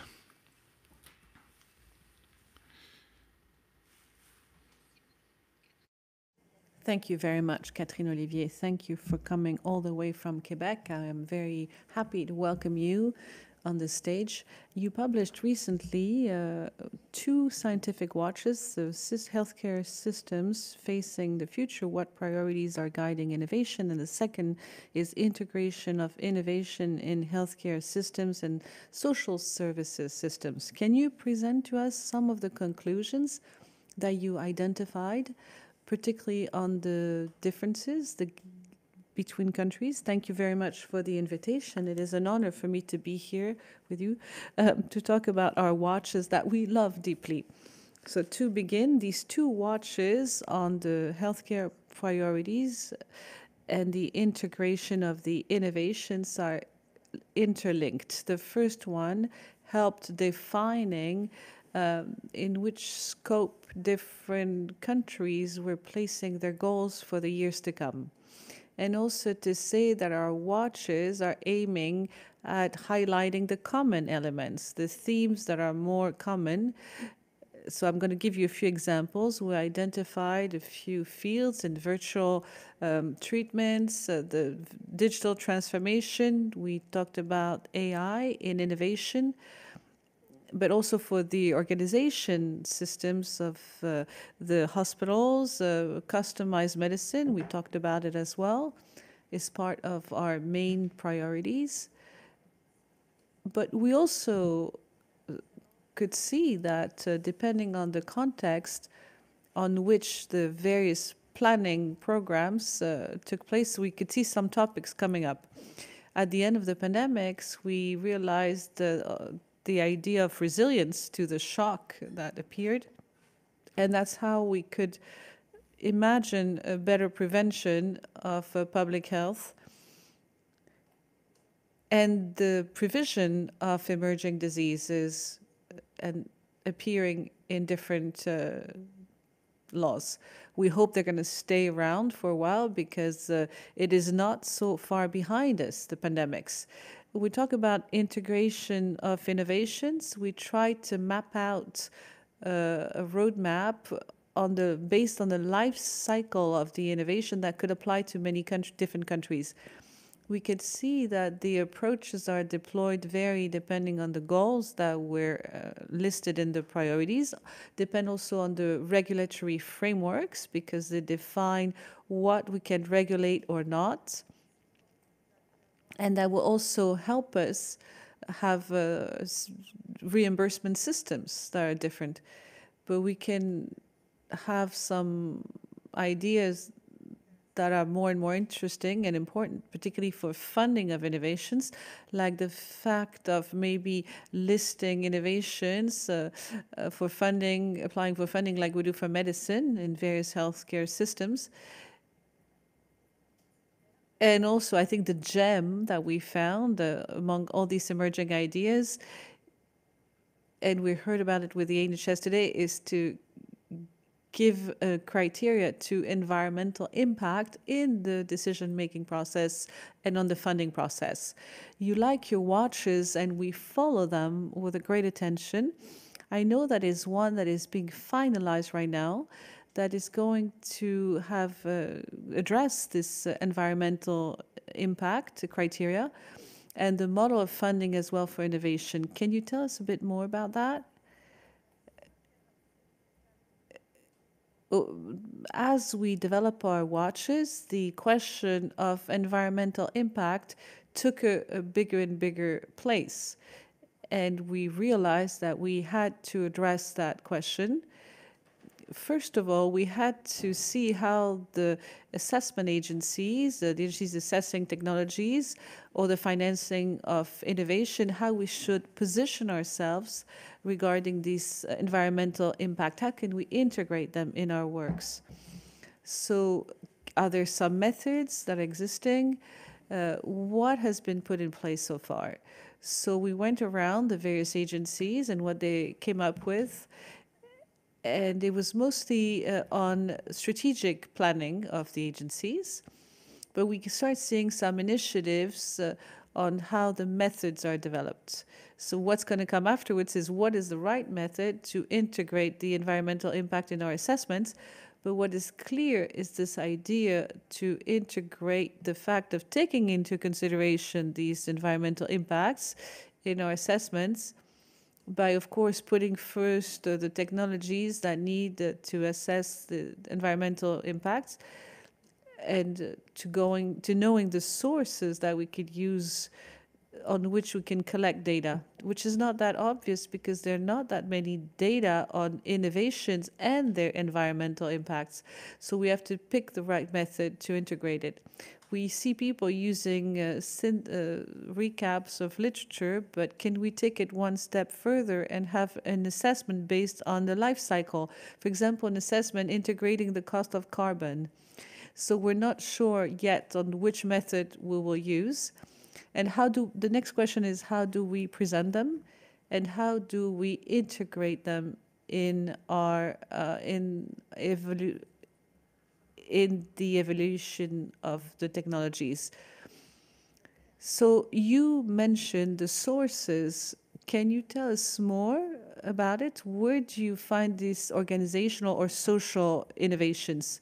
For clinical and economic sources, we can dig in the scientific literature or economic literature, but it's less obvious for other types of questions that we ask ourselves.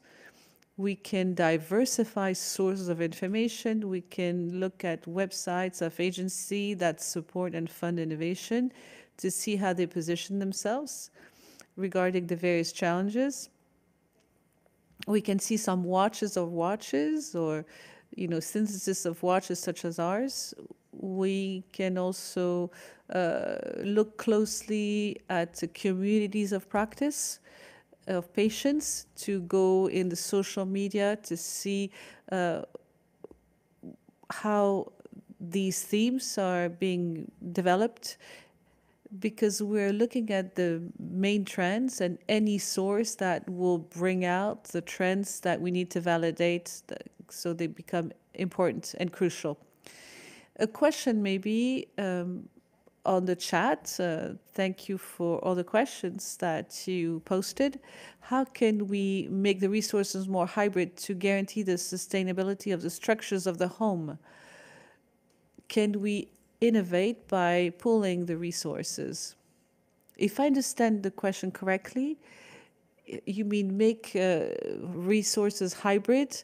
It depends on at what level we place them. If it's the resources coming from the establishment, the individuals, or community groups that support patients at home. So you mean it's about the interaction between all these actors to have a more hybrid resources, to have the right people at the right place, having the right technology for the right people as well. All these elements that need to be thought of beforehand for the support, to support people at home. We talked about early on about a company that rents out some office space to install equipment. You need, if you talk about equipment, you need to be close to where you're going to provide the care. That's obvious. That's an innovation that is very important because we could see a private actor who will interact, and we could see the hybridation between the healthcare system, the university research system, and the people themselves who are ready to get on board. So we get back to the place of users. Thank you very much, Catherine Olivier, for this very interesting comments. We're absolutely delighted to have you with us today.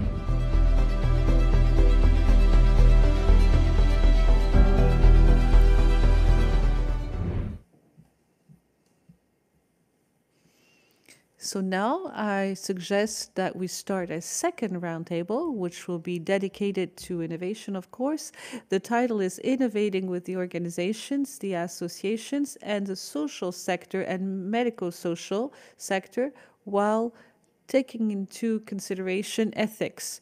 I am delighted to invite Ivani Caillé. You're the founder of Renalou, dedicated to patients who have kidney diseases. You're also a member of the committee, the National Consulting Committee for Life Science, and of the Watch Committee and Anticipation Committee of Health Risks. We also welcome Eve Gardien, who is conference director at the Université Rennes 2, Mr. Claude Kirchner, who's a director of research at INRA, the National Institute on Research in Science and Technology of Digital. And you're also president of the National Committee of Steering of Ethics of Digital. We're also delighted to welcome Etienne Minviel, who's the director of the Research Center in Management for Polytechnique. You're also a doctor of public health at the Center Gustave Roussy, and you're a member of the Academy of Medicine. Welcome to you all. Thank you for being here with us on this new roundtable. Before we start talking about this, I welcome you to watch a quick movie made in Saint-Brieuc, where a team is welcomed by the region Côte d'Armor, which is the region. This is an association that groups people who are fragile, who live with disability. They are of course, supported by their family, parents, volunteers, professionals, partners. And this association develops with the Maison Montoncourt and APF France Handicap, an innovating project of participation of people who live in such homes. This project was the recipient of a call for tender of the CNSA in 2023, and it focuses on auto-determination and the participation of these people in the governance of the home in which they are welcomed. And you'll see this. This gives us a lot of interesting insight on the topic. My name is Philippe Etienne, and for many years I am committed on the development of the people, helping people in living with disability.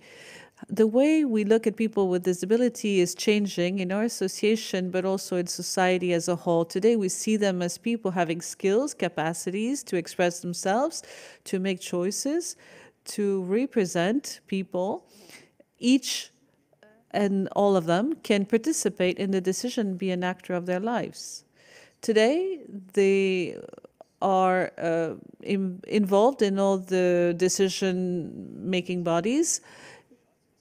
So if you were laureate, it's because we made an innovating proposal. We created a very innovating community with several associations in autodetermination and the capacity of act and the social representation in all the existing bodies in establishment and departments.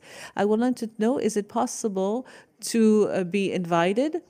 We wanted to integrate people with disability in all the governing bodies. So we had to change the bylaws, and now we have 5 people with disability within our board. And also in our office, we have 1 person with disability. At the beginning, being at the bureau was a huge step for me. When I got elected, I was stressed out. I had worked on the project for 3 years. And I was really into it to see what we could do at the bureau. I don't understand, because there are no caregivers at the bureau, so I don't know. I don't understand everything. Sometimes it's complicated. The debates are complicated, but we're trying to help them express themselves. And if we do so, they have lots of things to say. They need to be feeling confident, and they're here to help protect the rights of people with disability. Accessibility is a common theme, because today the city is not accessible. It was a big blocking point at the beginning, because it was complicated to see some people being helped and being escorted in a bureau by a parent or a caregiver. Some people didn't agree with that. This is a reflection on the ethics. We didn't want to just think about creating a committee with experts who would decide for everybody else. We wanted to do it close to what's happening on the ground, and we decided to create a duo of ethics watch with a professional, created by 1 professional and 1 person living with disability.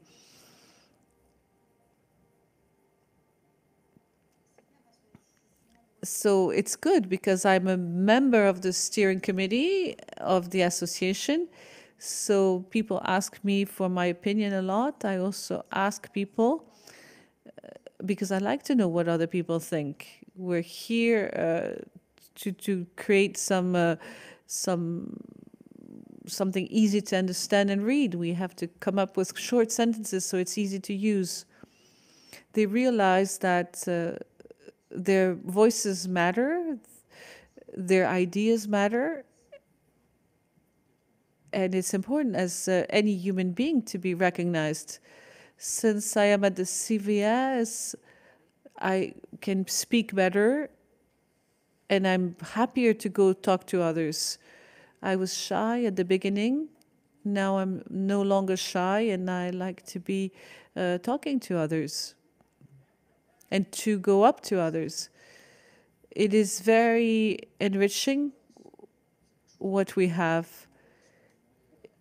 It is beautiful to do that.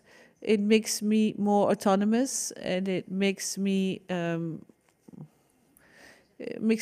more free, and I can express myself better.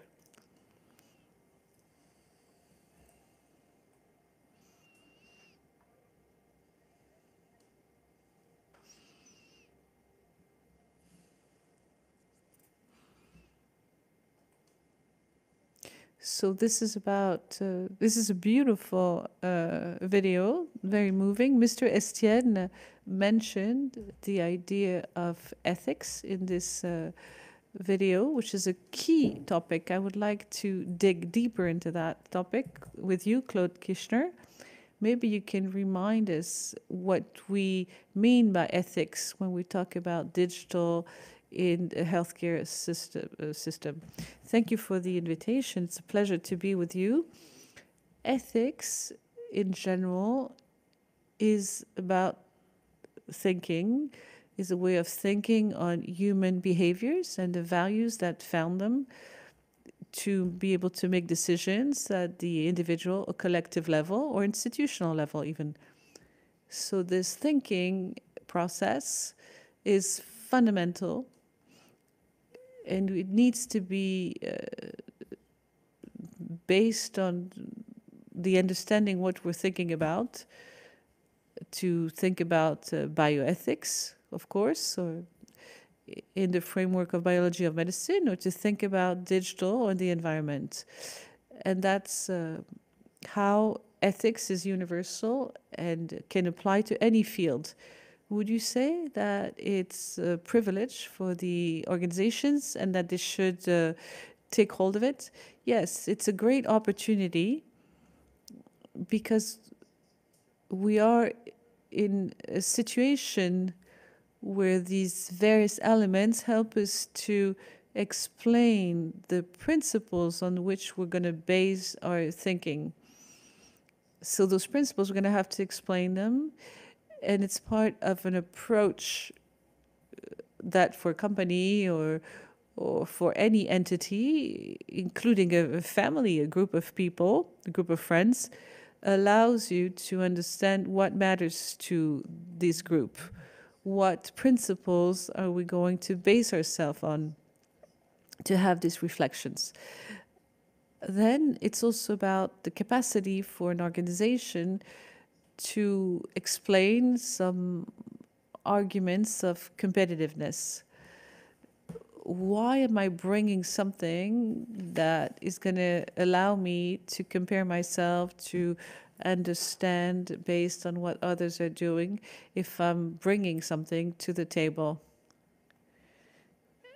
And that will also allow us to better adjust and adapt. And this is also an approach that is going to require for a company to get organized, to put together a methodology within the company to take hold of these thoughts and reflections. And usually in an entity, any entity, what is the role of everyone? And we insist today, and particularly with a number of young people and young engineers, but not only, young people who join a company and become productive in our society. What am I doing? To what am I contributing? So in this regard, we're going to have to take into account the ethics thinking from the design stage to the use, going through all the elements of evolution of the digital systems that we're putting in place. When I'm talking about digital systems, I'm talking about the digital tools as we know them, like a calculator, or the systems that we call, that are based on AI, that are systems that are going to work on statistic elements or learning elements, machine learning, but that will allow us to have some approximation of answers, and that will provide help to our, that we'll have to integrate in using this type of systems. But very often, even if there are many promises, we heard a lot about it, beyond the promises, how do we have a number of achievements that we can base ourselves on? In a typical medicine office or hospital or in city, we're going to have typically the doctor or the healthcare professionals, the practitioners, the patient, and the people coming with them. And we have a new entity, which is digital tools, digital systems, with these elements of AI, and are really integrated in digital tools So now we have a trilogues that we going to have to construct. So this difficulty and this interest, we gave a few opinions in the framework of the CCNE and of course in the CNPAEN that we just mentioned, and I was heading up until the month of May of this year. We find ourselves in a situation where it wouldn't be ethical not to take into consideration these digital systems to improve health and the well-being of people and groups of people. So we need to take it with a lot of feedback by focusing on the fact that human supervision, and that's something that is clear in all the opinions in the various regulations at the European level, that human supervision is fundamental in using these types of systems, whether it's for medical diagnosis or anything that is linked to medical imaging. We made great progress in using the images, but these systems have functioning principles that require transparency, but also to integrate some principles of explanation. There's a way of explaining things, which is, okay, let's read the code of the software that is being executed. We know the code. It is completely determinist, even if in the code itself, we're going to introduce some statistical elements. And this code explains perfectly well how the machine functions, and it explains for the atomic functioning of the machine, not for human. If we analyze a picture, if we analyze a scan, a radio, we're going to see the machine providing a result, and where we're going to have a fundamental explicability function. We're going to have to make sure that the radiologist will be capable to explain in their own words, in their own human words, for the patients and for the healthcare professionals, the problem that was highlighted by those digital. And concretely, how can we integrate values, digital tools that we know are more and more present in the field of health? So you talked about intervening as from the design phase. Is there anything else to mention? Yeah, obviously.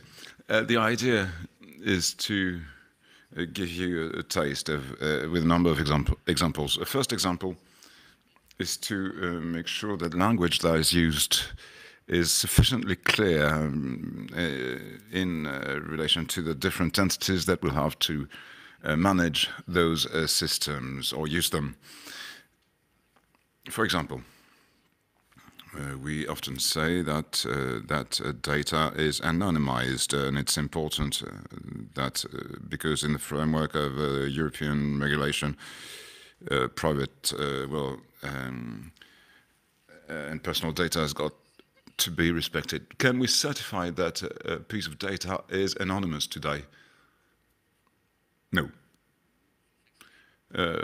Exceptionally, that is, you erase everything that's in the data. The difficulty here is that the data, it can be crossed with other data, but that crossing we don't know how to determine because it's a moving set. We're in a situation where this type of data can be, matched with this other type of data. And if we've got sufficiently information, we can, know exactly where the name has changed. So anonymization is a fundamental subject in relation to this type of system. And we've got to say that we're not very good at doing that today, but it's important to feed that back to collective awareness. Typically, it is fundamental to have available personal data to be able to do research and take care of people individually and collectively. But when we do that, when we accept to share data in this or that situation, informed consent, for example, there are limitations to that. And it is not to be excluded that the data, if it is sufficiently interesting for the purpose for which it was given, well, it can reveal our identity. So there's a risk, and it is fundamental that in that triangle that I was talking about, digital, the health care system and the patient, we be aware of this type of thing. So just to mention one example, maybe another example that I think we should take into account. That's the responsibility for the companies that are going to develop this type of system to make sure that in the company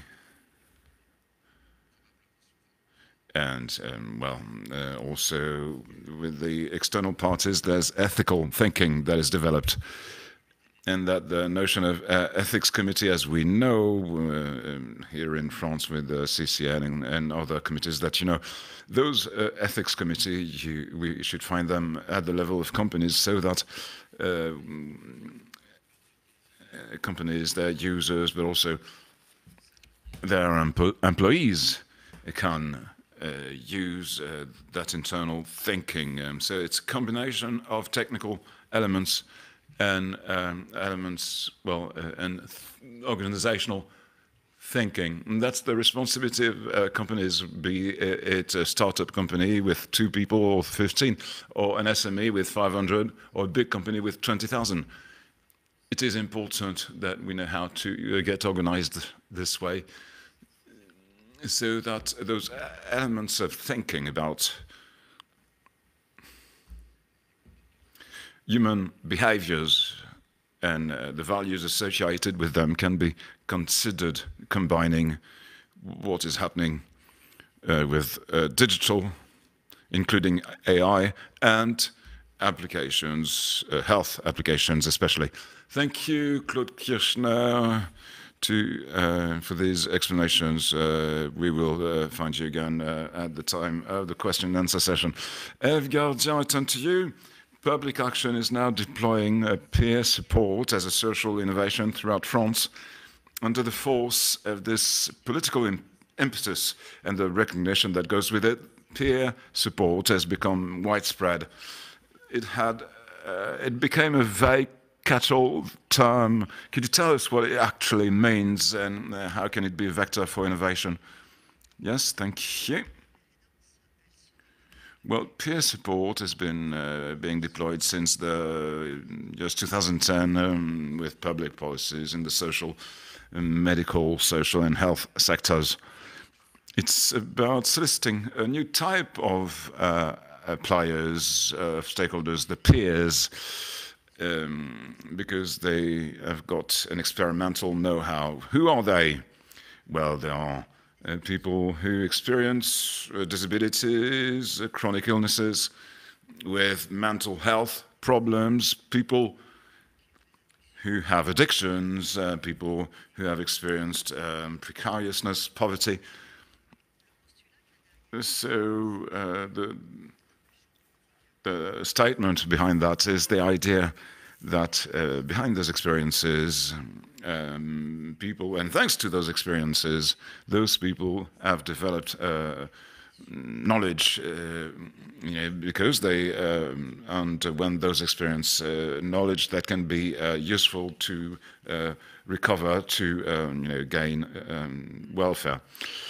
So peer support in France, but also internationally, it developed in the field of psychiatry and mental health. So that deployment finds its reason in a social movement that was very strong internationally. That was the users and survivors of psychiatry. They've got a had a strong contribution to this development. And the second factor, that's discovery in the medical field. I'll start with that. the discoveries in the medical field, that was the design of what is recovery, and that concept of recovery at the time concerned what we called severe mental illnesses. It's not an expression we use anymore today, but it was the case in the 70s. There was an epidemiological study that was launched by the World Health Organization. It was about schizophrenia. It was launched in 1967. The first publications were in 1988, and the results were quite unexpected, especially the fact that there was a lot of heterogeneity of the consequences of the psychosis for individuals, and especially with basically about a third of people who became chronic schizophrenic people, but a large number of them who, well, partially recovered, and about a third of them, that was astonishing, that were cured. So that recovery or cure, what does it mean? It means the fact, the medical observation of the absence of any symptoms forming part of the clinical picture of schizophrenia, and it made it possible to establish that epidemiology, that epidemiological study, is that for the disappearance of that clinical picture, that set of symptoms and cognitive deficits, normally it takes about 10 to 15 to 20 years. It's not something that may happen overnight, but it's possible. And as for partial recovery, it means, still from a medical point of view, the improvement of many symptoms, the improvement of the cognitive deficits at a sufficient level to allow for not interfering with the daily functioning. So, in other words, so that people may resume their personal, social, and professional activities within the framework of what is considered in the medical field as normal. That study is not unique. There were many other epidemiological studies launched at the internationally to challenge the first results that were destabilizing and unexpected. And basically, the results are about the same. What may change potentially, that's the proportion. But you always find, well, people cured, people who have partially recovered, and people who are chronic. The idea of recovery, it's not the concept anymore, but the idea, it was introduced by the movement of psychiatric users and survivors on the basis of an analysis of their life experience, in other words, on the basis of the production of experimental knowledge. That idea of recovery, it does not require the remission of symptoms or reduction of cognitive deficits, but it doesn't exclude the possibility of it. It's not either the idea that people should get back to a normal way of functioning, previous to the triggering of the disease. It is the recovery as in terms of experimental journey. It's a change of the person in relation to the world, that conducts the person to well-being. So it means that the people had to learn a lot from the experience to overcome the disorder and its effects. And the effects can be the loss of the social roles. It's not always possible to be a parent, to be an engineer in hydraulic. It's not always possible to be, I don't know, let's say, the chairman of a committee. So the social roles are lost. It's also the loss of value, the social identity at the time of the hospitalization. It's the loss of self-confidence, of self-esteem. It's isolation, the loss of one's job. So those important losses that go beyond the only effects of the disease. So that journey of the individual towards recovery, with all of the learning necessary to face the stigmatization, the discrimination, all of those things learned on support the need, the help of peers, that is, other people who have been through similar experiences such as psychosis, and who went through them, those ordeals,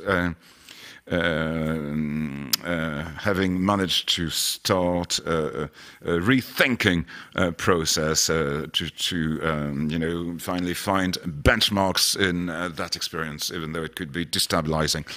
So the peer, in his or her particular contribution, is the one who has succeeded to get better. So there's a number of them for whom it is the case, because the peer who's managed to get better is a source of hope, because it's managed in the same experience. So to meet a peer that is well, that has got meaning, despite the psychosis, it's a possibility to imagine another future and another identity. So it becomes possible to imagine that life is not over. So that's essential to be able to recover from a psychosis. It's the idea that the future is not limited. There's also the question of exchanges between peers, but around what? Well, around what is difficult to express otherwise in other circumstances. Between peers, it is possible to talk about the experience of psychosis itself, and in all of the details, not being ashamed, being more trustful, because the other has had the same experience. There are many elements that make the peer relationship favorable. And what I'd like to say is that it might be difficult to talk about those life experiences. The fact of trying to express, with oneself with the right words, listen to the others' words that may be more relevant. So a comparison may be possible. And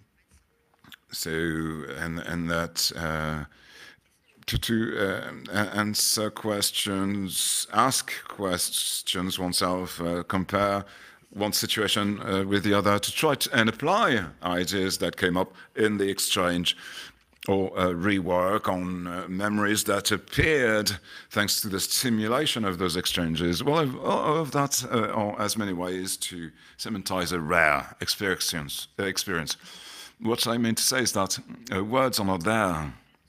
Benchmarks are not built, and you don't find that on a tutorial on the internet or on the DSM. You don't get that at school. The parents don't know how to help us. Those who went through such an experience can, make it more meaningful. So it's a type of knowledge that is quite specific, and it is interesting in the sense that very often when it is produced for the person. It is tailor-made, but it's possible to go further and to produce knowledge that can be valid for, everybody, all peers. So that peer-to-peer support now has got different names. It's possible to talk about mutual aid, peer emulation, peer work, peer health mediation, and so on. There are many different ways of expressing it. There are different forms: self-help groups, internet forums, support networks, telephone hotlines, meetings organized in care establishments, dual relationships, but also peer groups, There's a variety of statuses. You can be a volunteer, you can be an employee, self-employed, there are consultants who are asked to participate in events.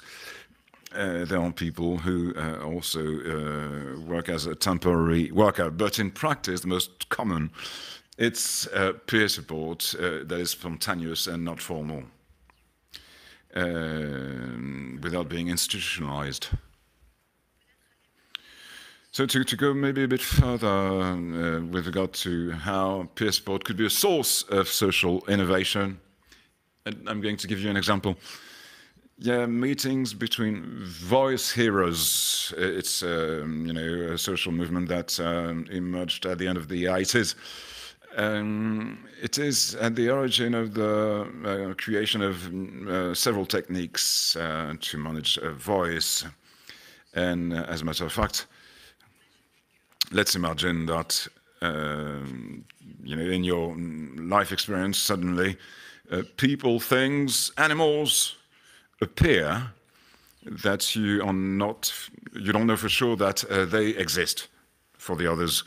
So one of the techniques to solve that problem is to take a photograph of the event, of the person, the animal, that thing, anything, and if the photograph taken with a smartphone, for example, doesn't show the person or the animal, then you can consider that you can't share it with others because it does not exist for others.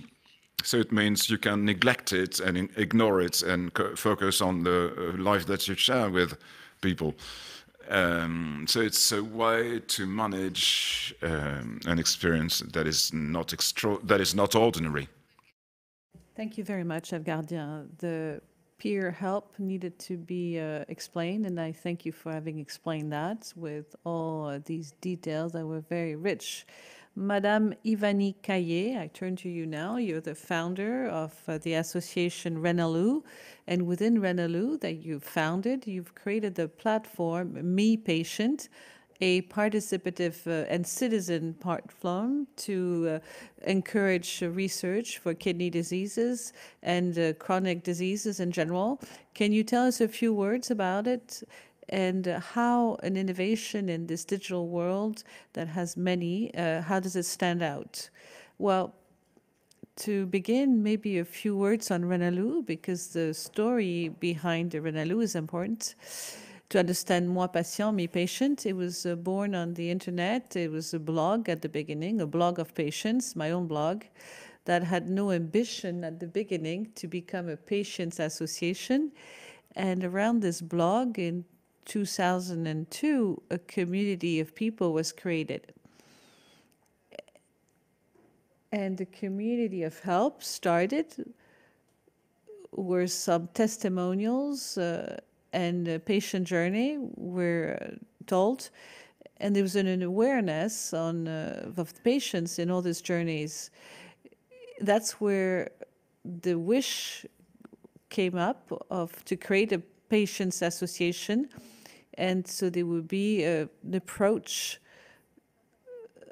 so the people could intervene in the care to see if the system can be improved. Renalou was lucky to meet very early on Christian Baudelot, who's a great French sociologist, and he himself gave a kidney to his spouse, and he committed very strongly, and he made us aware on the importance to ask patients and to conduct surveys within the patients. So we start to begin our surveys, both qualitative and quantitative. In 2013, we launched a major one on the general state of the kidney. It was a very large operation at the time. And during this survey, 10% of the people who had been grafted a kidney took part with a very strong will to answer, and they would really send us some feedback after the questionnaire.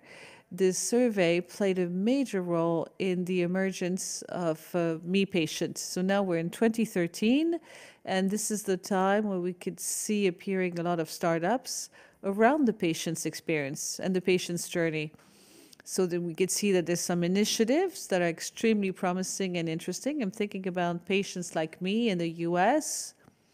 That was something that was very innovative at the time, and also things such as less satisfying, and that we can remember a number of startups that had the ambition to change the patient's experience on questions of observance without taking into account the life of the people and the real use, and they would come up with solutions that were completely off. So major reflection at Renalou at the time on what we could do and should do on those questions of patients' experience with the digital tools. So we gathered during a day a group of 15 people, patients, closed ones, and we tried to wonder what the patients are expecting in terms of guarantee around the use of their data. And then a lot of things are being escalated, and we finalize the concept of Me Patient, which is a platform to collect the patient's experience, not only for kidney diseases. It was designed to work for all diseases, with respect of course, the idea of consent, hosting data, GDPR, but also with the major principles. For example, that there would be a complete transparency on who is doing the surveys, who's financing it, the co-construction, absolutely fundamental. The questionnaires, people are involved are completely important. And then the people who were consulted, the first ones to receive the results of the survey, so they can understand for all this is all for. And now, well, time has gone by, 2 or 3 years have gone by. We answer a call for tender from the National Fund for the Democracy in Healthcare System, and we win the call for project. We win funding over 5 years, and the platform is created, which happens in 2017. The platform was developed, studies took place, dozens of studies now have happened. The funding stopped after 5 years as it was planned, and Moi Patient became its own company outside of Renalou. Renalou is still involved what they're doing, and it's completely financially independent, and it finances itself throughout the surveys. So now we're at a stage where Moi Patient is practically mature. We have a lot of idea on what it has become. There are some surveys that are being conducted. I'll give you a few examples. On the time of COVID, so people who were immunodepressive were particularly at risk. There was a mortality rate that was very high during the first months of COVID. There was a problem of the efficiency of vaccines among these patients, this group of patients. So there was a need for real preventive and curative treatment. And France was one of the first countries to give access to these treatments. And Moi Patient did 4 surveys on the experience of kidney disease patients during COVID. One happened just after the end of the lockdown in June 2020, the other one in 2021. It followed the whole duration of the pandemics, and those surveys gathered the experience of the people in facing this virus, vaccination, treatment, the fear of being contaminated. And these studies allowed us to meet the Commission of Transparency for the HAS, when a number of preventive and curative treatments were examined, and bring to the National Health Authority number of elements on the experience of these people. So the perspective and the point of view of patients was something very important. And they got addition very frequently because very regularly some new products came up. So the platform clearly helped highlighting the public decision at this time. Moi Patient does some quality surveys where they recruit people and they take them to interviews. There's a major survey called the Cali Prep in the HIV field. So they examine the experience of people who are supporting people coming from communities affected by HIV. Another recent example is Vaxi4. It's a survey that looks into people affected with kidney fibrosis. And they also look into the reasons where there's very little vaccine coverage within these populations, these vulnerable populations. So there are dozens of studies that have been conducted now with the platform. Maybe a few words on the way that we see the interest of collecting the patient experience. It's a very requiring, demanding approach. We have major constraints to respect the major principles that we've established ourselves. And we see it as an innovation because 2002 is the law on the rights of patients, democracy in health, participation of the patients to the medical decisions, and the collective participation, representation in the healthcare instances. So at this moment, we really feel that collecting collectively the patient's experience is a new step with impacts that are, of course, scientific, because we bring a complementary vision to the medical vision, and a political vision as well, because the associations that do the surveys with Moi Patient, one of their goals is to build up their narrative so they can advance the healthcare systems and talk to the authorities and have a very big political visibility. If I talk about the prospects of Moi Patient in a few words, maybe today there are some new challenges. We are looking for labels and validation by the public authorities because our approach is robust.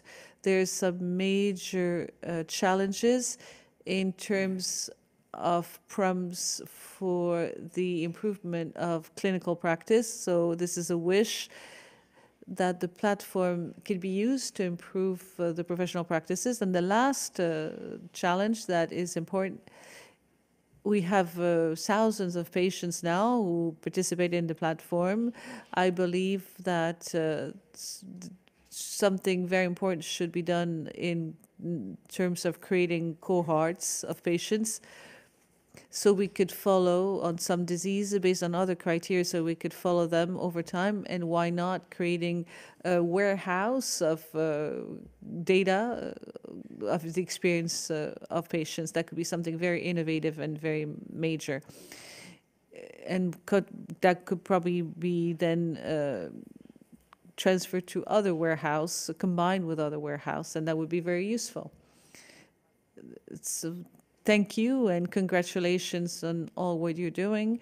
Etienne Maviel, thank you for being with us today. Innovation can be therapeutic, can be digital, can be organizational. How would you define innovation before we move on to the questions? There are many questions awaiting us. Thank you for inviting me. This organizational approach is very important. We describe it by words such as coordination, structuring, access to treatment. There are many definitions. If I try to stick to a general vision, as I tend to do in my research field, I see that this innovation is about attractiveness, the definition of its activity. There's some questions of delegation between doctors and nurses in advanced practices. We're talking about organizational innovation. If we organize several meetings between different disciplines to follow up the patient's journey, some interfaces and transitions also, coordination between the city and the hospital and the home of the patient. And the last dimension that is less finalized, but is still playing a role in this field, is the feedback on the organization. So gathering the feedback so to can analyze the quality of the work being performed and the quality of the organization. This is the generic definition. It gets a little more complicated in the healthcare sector is when it's combined with technological and digital innovation. It becomes a bit more complicated because in healthcare we have a very particular background on technological and medical innovation. And now there's the digital coming around AI. So I don't think it's not that clear because there are two ways of reasoning with technology and digital in particular. The first one is to look at technology and look at the tool and analyze it, its impact on the organization. So, for example, look at CCTV, see if it changes, the way the treatment is performed, and it can be followed from home, and so it reduces the time spent at the hospital. There could be another approach, which is the technology is part of the organization, and it's an option in the whole organization process. If I go back to the monitoring, it's not only what is needed. The patient can also be supervised on the phone or remotely. It is not a clear-cut answer, but it has a lot of consequences on the health system. If you take the first step, if you attack technological innovation, it raises two questions in terms of the reimbursement of the treatments. In terms of assessment, you evaluate the technological element. For example, in our case, remote surveillance or telemonitoring. So we did that in oncology for patients who were suffering from cancer. And we had a randomized trial, and we showed that there was an advantage with the care and by people coming less often to the hospital. We've also always wondered if we attacked the technology or the organization. And you can also have an assessment that considers that technology is an option. We talk about technological innovation. We don't talk about the phone anymore. When we talk about telemonitoring, maybe in a few years, telemonitoring will just serve to pass down some information. We don't assess the phone at the moment in the organizational structure. We look at the journey in its whole, and we assess the journey in itself. And it's maybe not using the same methods, and maybe it's not a randomized controlled trial that we need to do, because if you assess an organization, you're going to also assess some changes in behaviors that are human behaviors. It's not like a medicine or molecule. So there could be debate on that. That's the first point. The second point is the impact on the reimbursement. If you take the technological innovation among all countries, we see that we reimburse the technological procedure. With a nuance, it's not the procedure, it's the use of technology, the fact of using telemonitoring. And that's what we do in France. That is very novel, is we reimburse the use of telemonitoring. We can start seeing some subscriptions for the operator and for the industrial player. But if we take telemonitoring as in an organization, we can reimburse not only the technology, but the whole organization of the patient's journey. So it's a different form of reimbursing the treatment. And it integrates technology, but as an option. So we can see that there's a real topic on the relationship between organizational innovation and technological innovation. I would like to add something more, is we could see that with AI, we are looking at a topic that brings another dimension in its relationship between organization and technology. So how can it be substitute humans? I know this is a general question, and not everybody is convinced of it, and I personally don't know anything about it. But we could see in the US, the FDA started to ask questions on the fact of reimbursing AI that would take the role of a human. It's a fact that is happening right now and brings another dimension to the innovation. I would like to end with a bit of common sense. These are all options that probably need to be explored and finalized, but we need to keep in mind that in every case, the organization is fundamental. I always like to bring back an anecdote related by the New York Times a few years ago. It's a big consortium of North American hospitals that put in place a telemonitoring system, and the patients were contacted by text message the next day.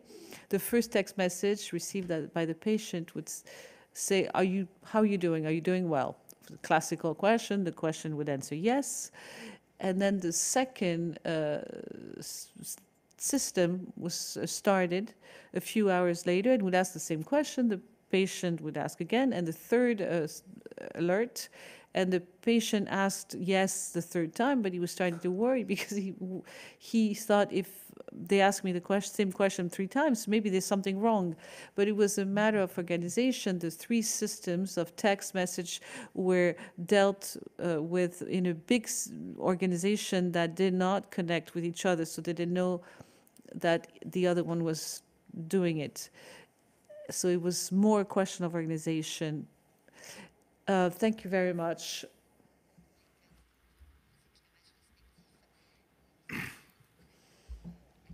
Thank you to all 4. We're going to answer some questions asked by participants. There are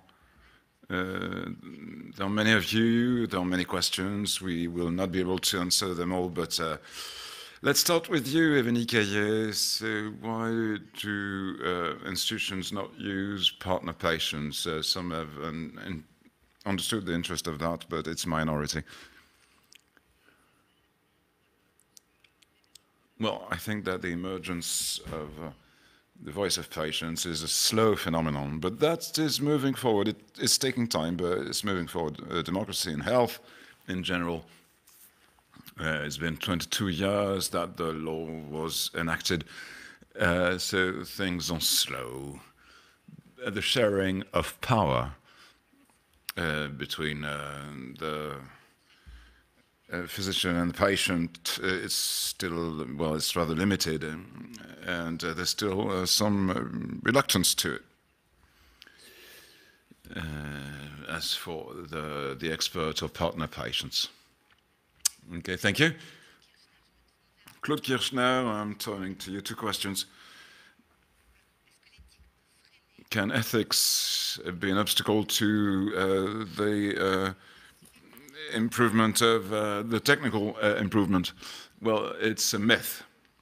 It's a question often asked. I think it's the opposite. Typically, you shouldn't confuse ethics and compliance or regulation. Ethics is that thinking about human behaviors. I've got to insist, again, it's a process. And that process, as a matter of fact, is going to allow one to adapt. Is going to be a possibility to assert one's competitiveness because there are reflexive elements. And on the contrary, we've got to go towards that thinking that will to develop that ethical thinking in a framework that allows to demonstrate the validity of one's arguments. So typically, when you think about the redundancy, about you're going to ask 3 times of the patient if he is okay. There's not going to be a regulation to say let's not do that, but think about how it can be solved. So to position ethics as a constraint is a fundamental mistake. Ethics is, on the contrary, a capacity to think, to then decide what are the solutions to be implemented on the basis of solid arguments. I gave you a number of examples. And second question,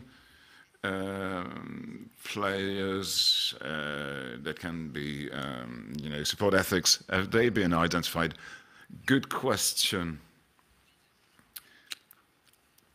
Well, we have identified a number. Typically today we are lucky enough in France since 1983 to have the CCNO, that is the Advisory Committee for Ethics in Health. It's a true luck. So we are lucky enough on the digital side to have been able to implement as from 2019 that pilot steering committee that made us, gave us the possibility of moving forward and to have opinions about different matters like a medical diagnosis with AI or the organization of health platforms.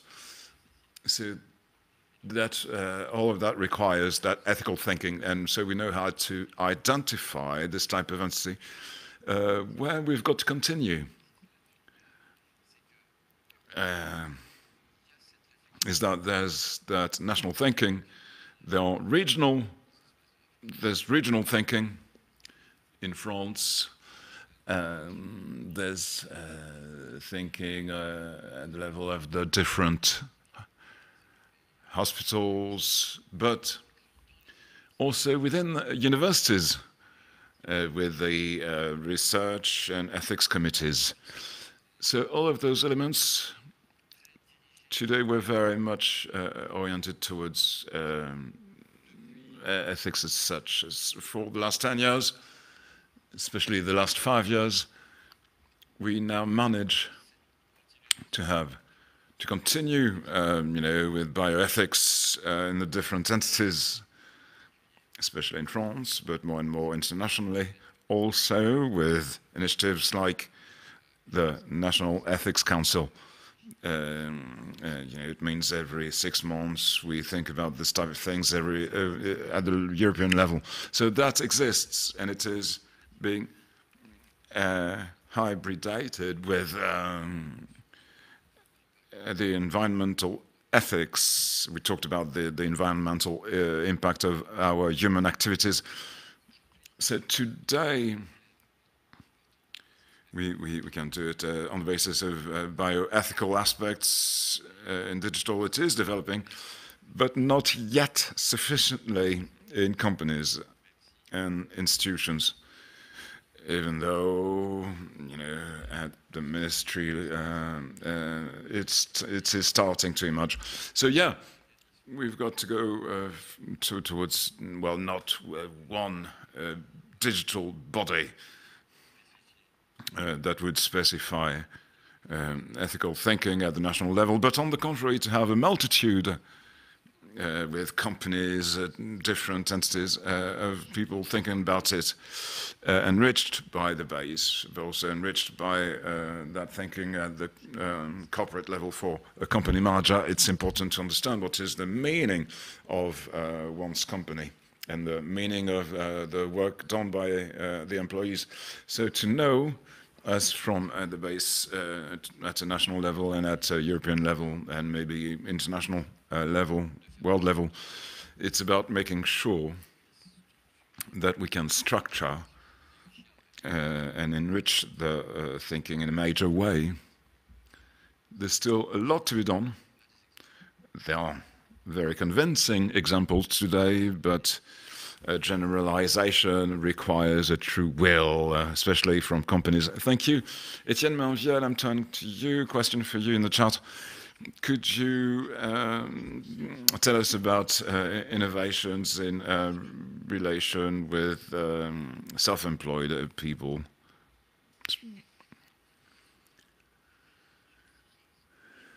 Well, I feel isolated. I'm not maybe the best one in the room to talk about that, but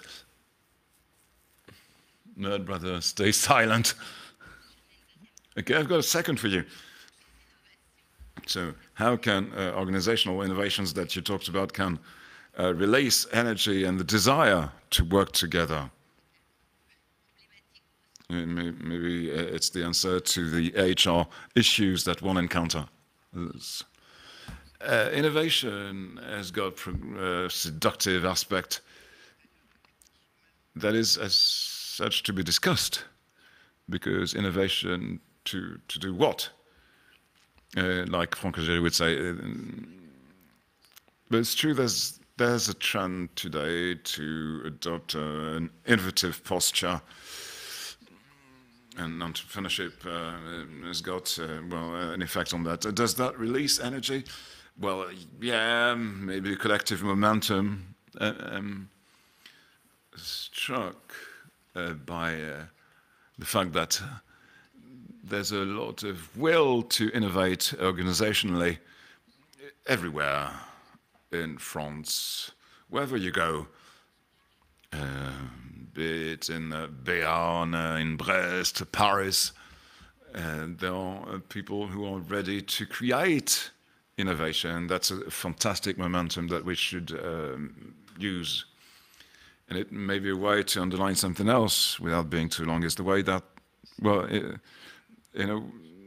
the local momentum, which may differ from one place to another, it may be pharmacist or a coordinated network,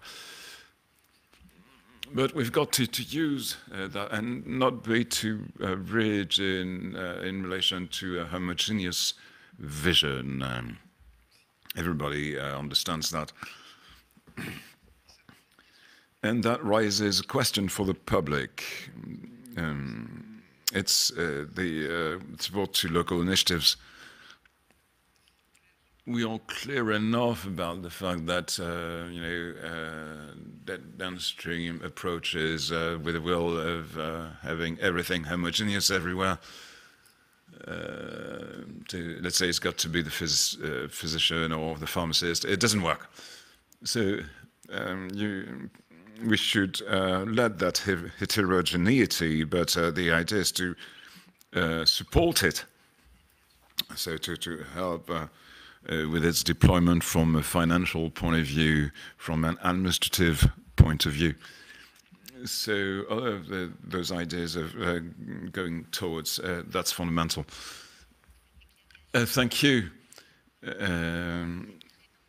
Mrs. Gardien,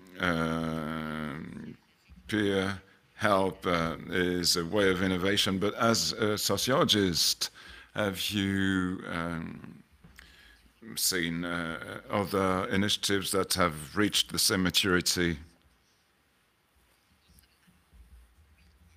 Yes, there are numerous other social innovations, some of which are even more mature. In Hungary, they have developed a system, I've translated from English, that is a decision-making aid. It is a system to avoid tutorship or curatorship. So it is being developed in other countries. The idea behind it is that well, that concerns essentially people who've got intellectual cognitive deficiencies, and so they have difficulties in learning. And the main idea is how to support, not by saying that that person can't, so things have got to be done for her, but how to help her develop skills in a targeted manner, taking into account that the person doesn't have the same learning capacity. But it is essential for that person to self-determine what she wants. So it is targeted support with priorities decided upon by the person, with support methods to choose one's shopping list, for example. It can take 2 years, 3 years, but at the end of the day, the person decides of her shopping list. It may, sound banal, but the change in the quality of life is exceptional. So to decide of one's shopping list is to decide about the budget. Yeah, thank you very much for this example. Even a question about the consideration of health data worked on by associations, and the person says, is it sufficiently taken into account by decision makers or health institutions, and how could that be improved? Well, I would say that it's a work in progress there again. More and more we see that the patient's experience is taken into account for the assessment of health costs, and is going to be strengthened with the new European regulation. It is crucial, and it is going to be more and more crucial. I think that health authorities have got an interest in looking closely at this data, at this outcome or experience data. And beyond that, I was talking about prompts for clinical practice, but we can see that health professionals also can be interested in that, and with a view to improve the practice, the relationship between the carer and the patient. Thank you.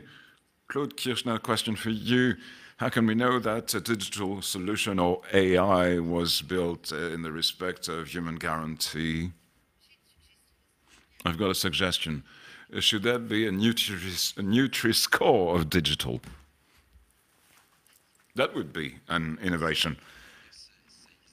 Yeah, it already exists, in the sense that there's a number of elements of evaluation of the quality of the software. So when you use an automatic pilot in an aircraft, there's a system, an organization of the validation of the software, so that the likelihood that software fails is minimum and measured. So there's a number of fields in which we know how to do that. When we, with regard to health applications, there are different elements when you've got to control a syringe for an injection or a radio emitting source. We know how to control it reasonably well. We know specify rather specifically enough so that we can control the engine, we can have elements to have assurance. But when it's about a system that is going to help the practitioner to better understand the symptoms of a patient and to propose a possible diagnosis, or to propose a treatment for that particular diagnosis, it is a different situation, because in the current state of things, even if in a number of situations, I was talking about radiography, there are very good results that are very close, very often, to the skill of the best humans in terms of expertise. an assessment of the radiographies. But it is fundamental that humans may take into account what the system proposes, but also the patient. When I was talking about the triangle, it is essential. It's a trio, so that the experience that take into account the history, the way the person is behaves, all of that is part of the fact that the physician is going to say, I've got to take in consideration the digital system, but I've got to weigh it. It's got to be part of composition. We are all, information processing systems. It's what we are doing now. We process information, and we work with other information processing systems like the digital systems, and we compose an ecosystem or a joint system. And it is important that it's not this one that's got to decide, it's this one. And in taking that into account for a medical doctor who, gives a consultation remotely,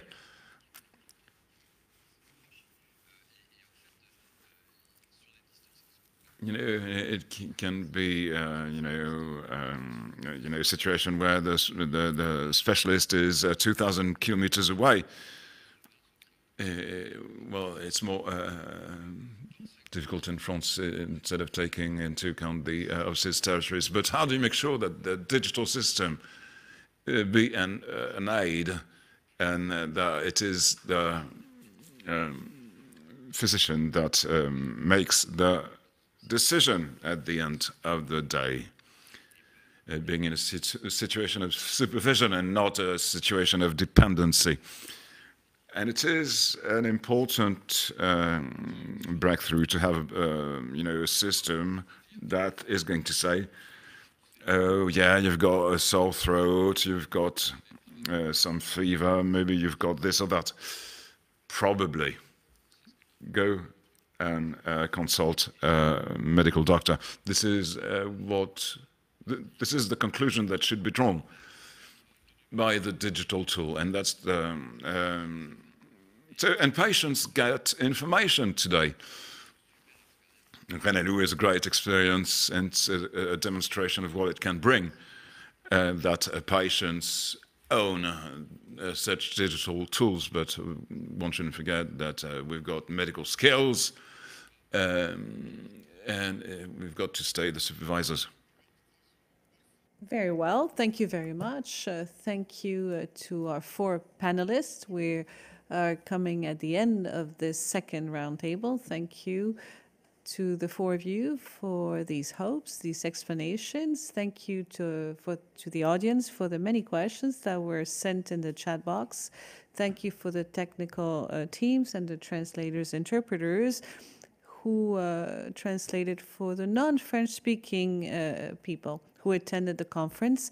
We're now at the end of a very dense afternoon, and I will now invite Mr. Lionel Collet, Professor Lionel Collet, President of the National Health Authority, to join me to wrap up this conference. You have the floor, Mr. President. Health, innovations at the service of people. It was extremely rich. Yes, it was a very rich conference. It brought us some confirmation. Innovation is everywhere in the care, and we also reestablished the very fundamental place of digital tools. But let's not forget other innovations on the processes, on organization, intensive innovations. We also heard that innovations must address some environmental issues and must be taken into account for ethics reasons. So I'd like to now ask questions to the panelists, because your words and your interventions have opened many doors. and none of us here had the skills arriving here to know all the vision, the right vision, all the medical, social, health field. And that's why this seminar was so interesting, because you showed the perspectives and you also showed its boundaries. But if we really hear you out, you've showed that the boundaries can be controlled, can be managed, can be solved, as long as we know that we keep the sense of human first.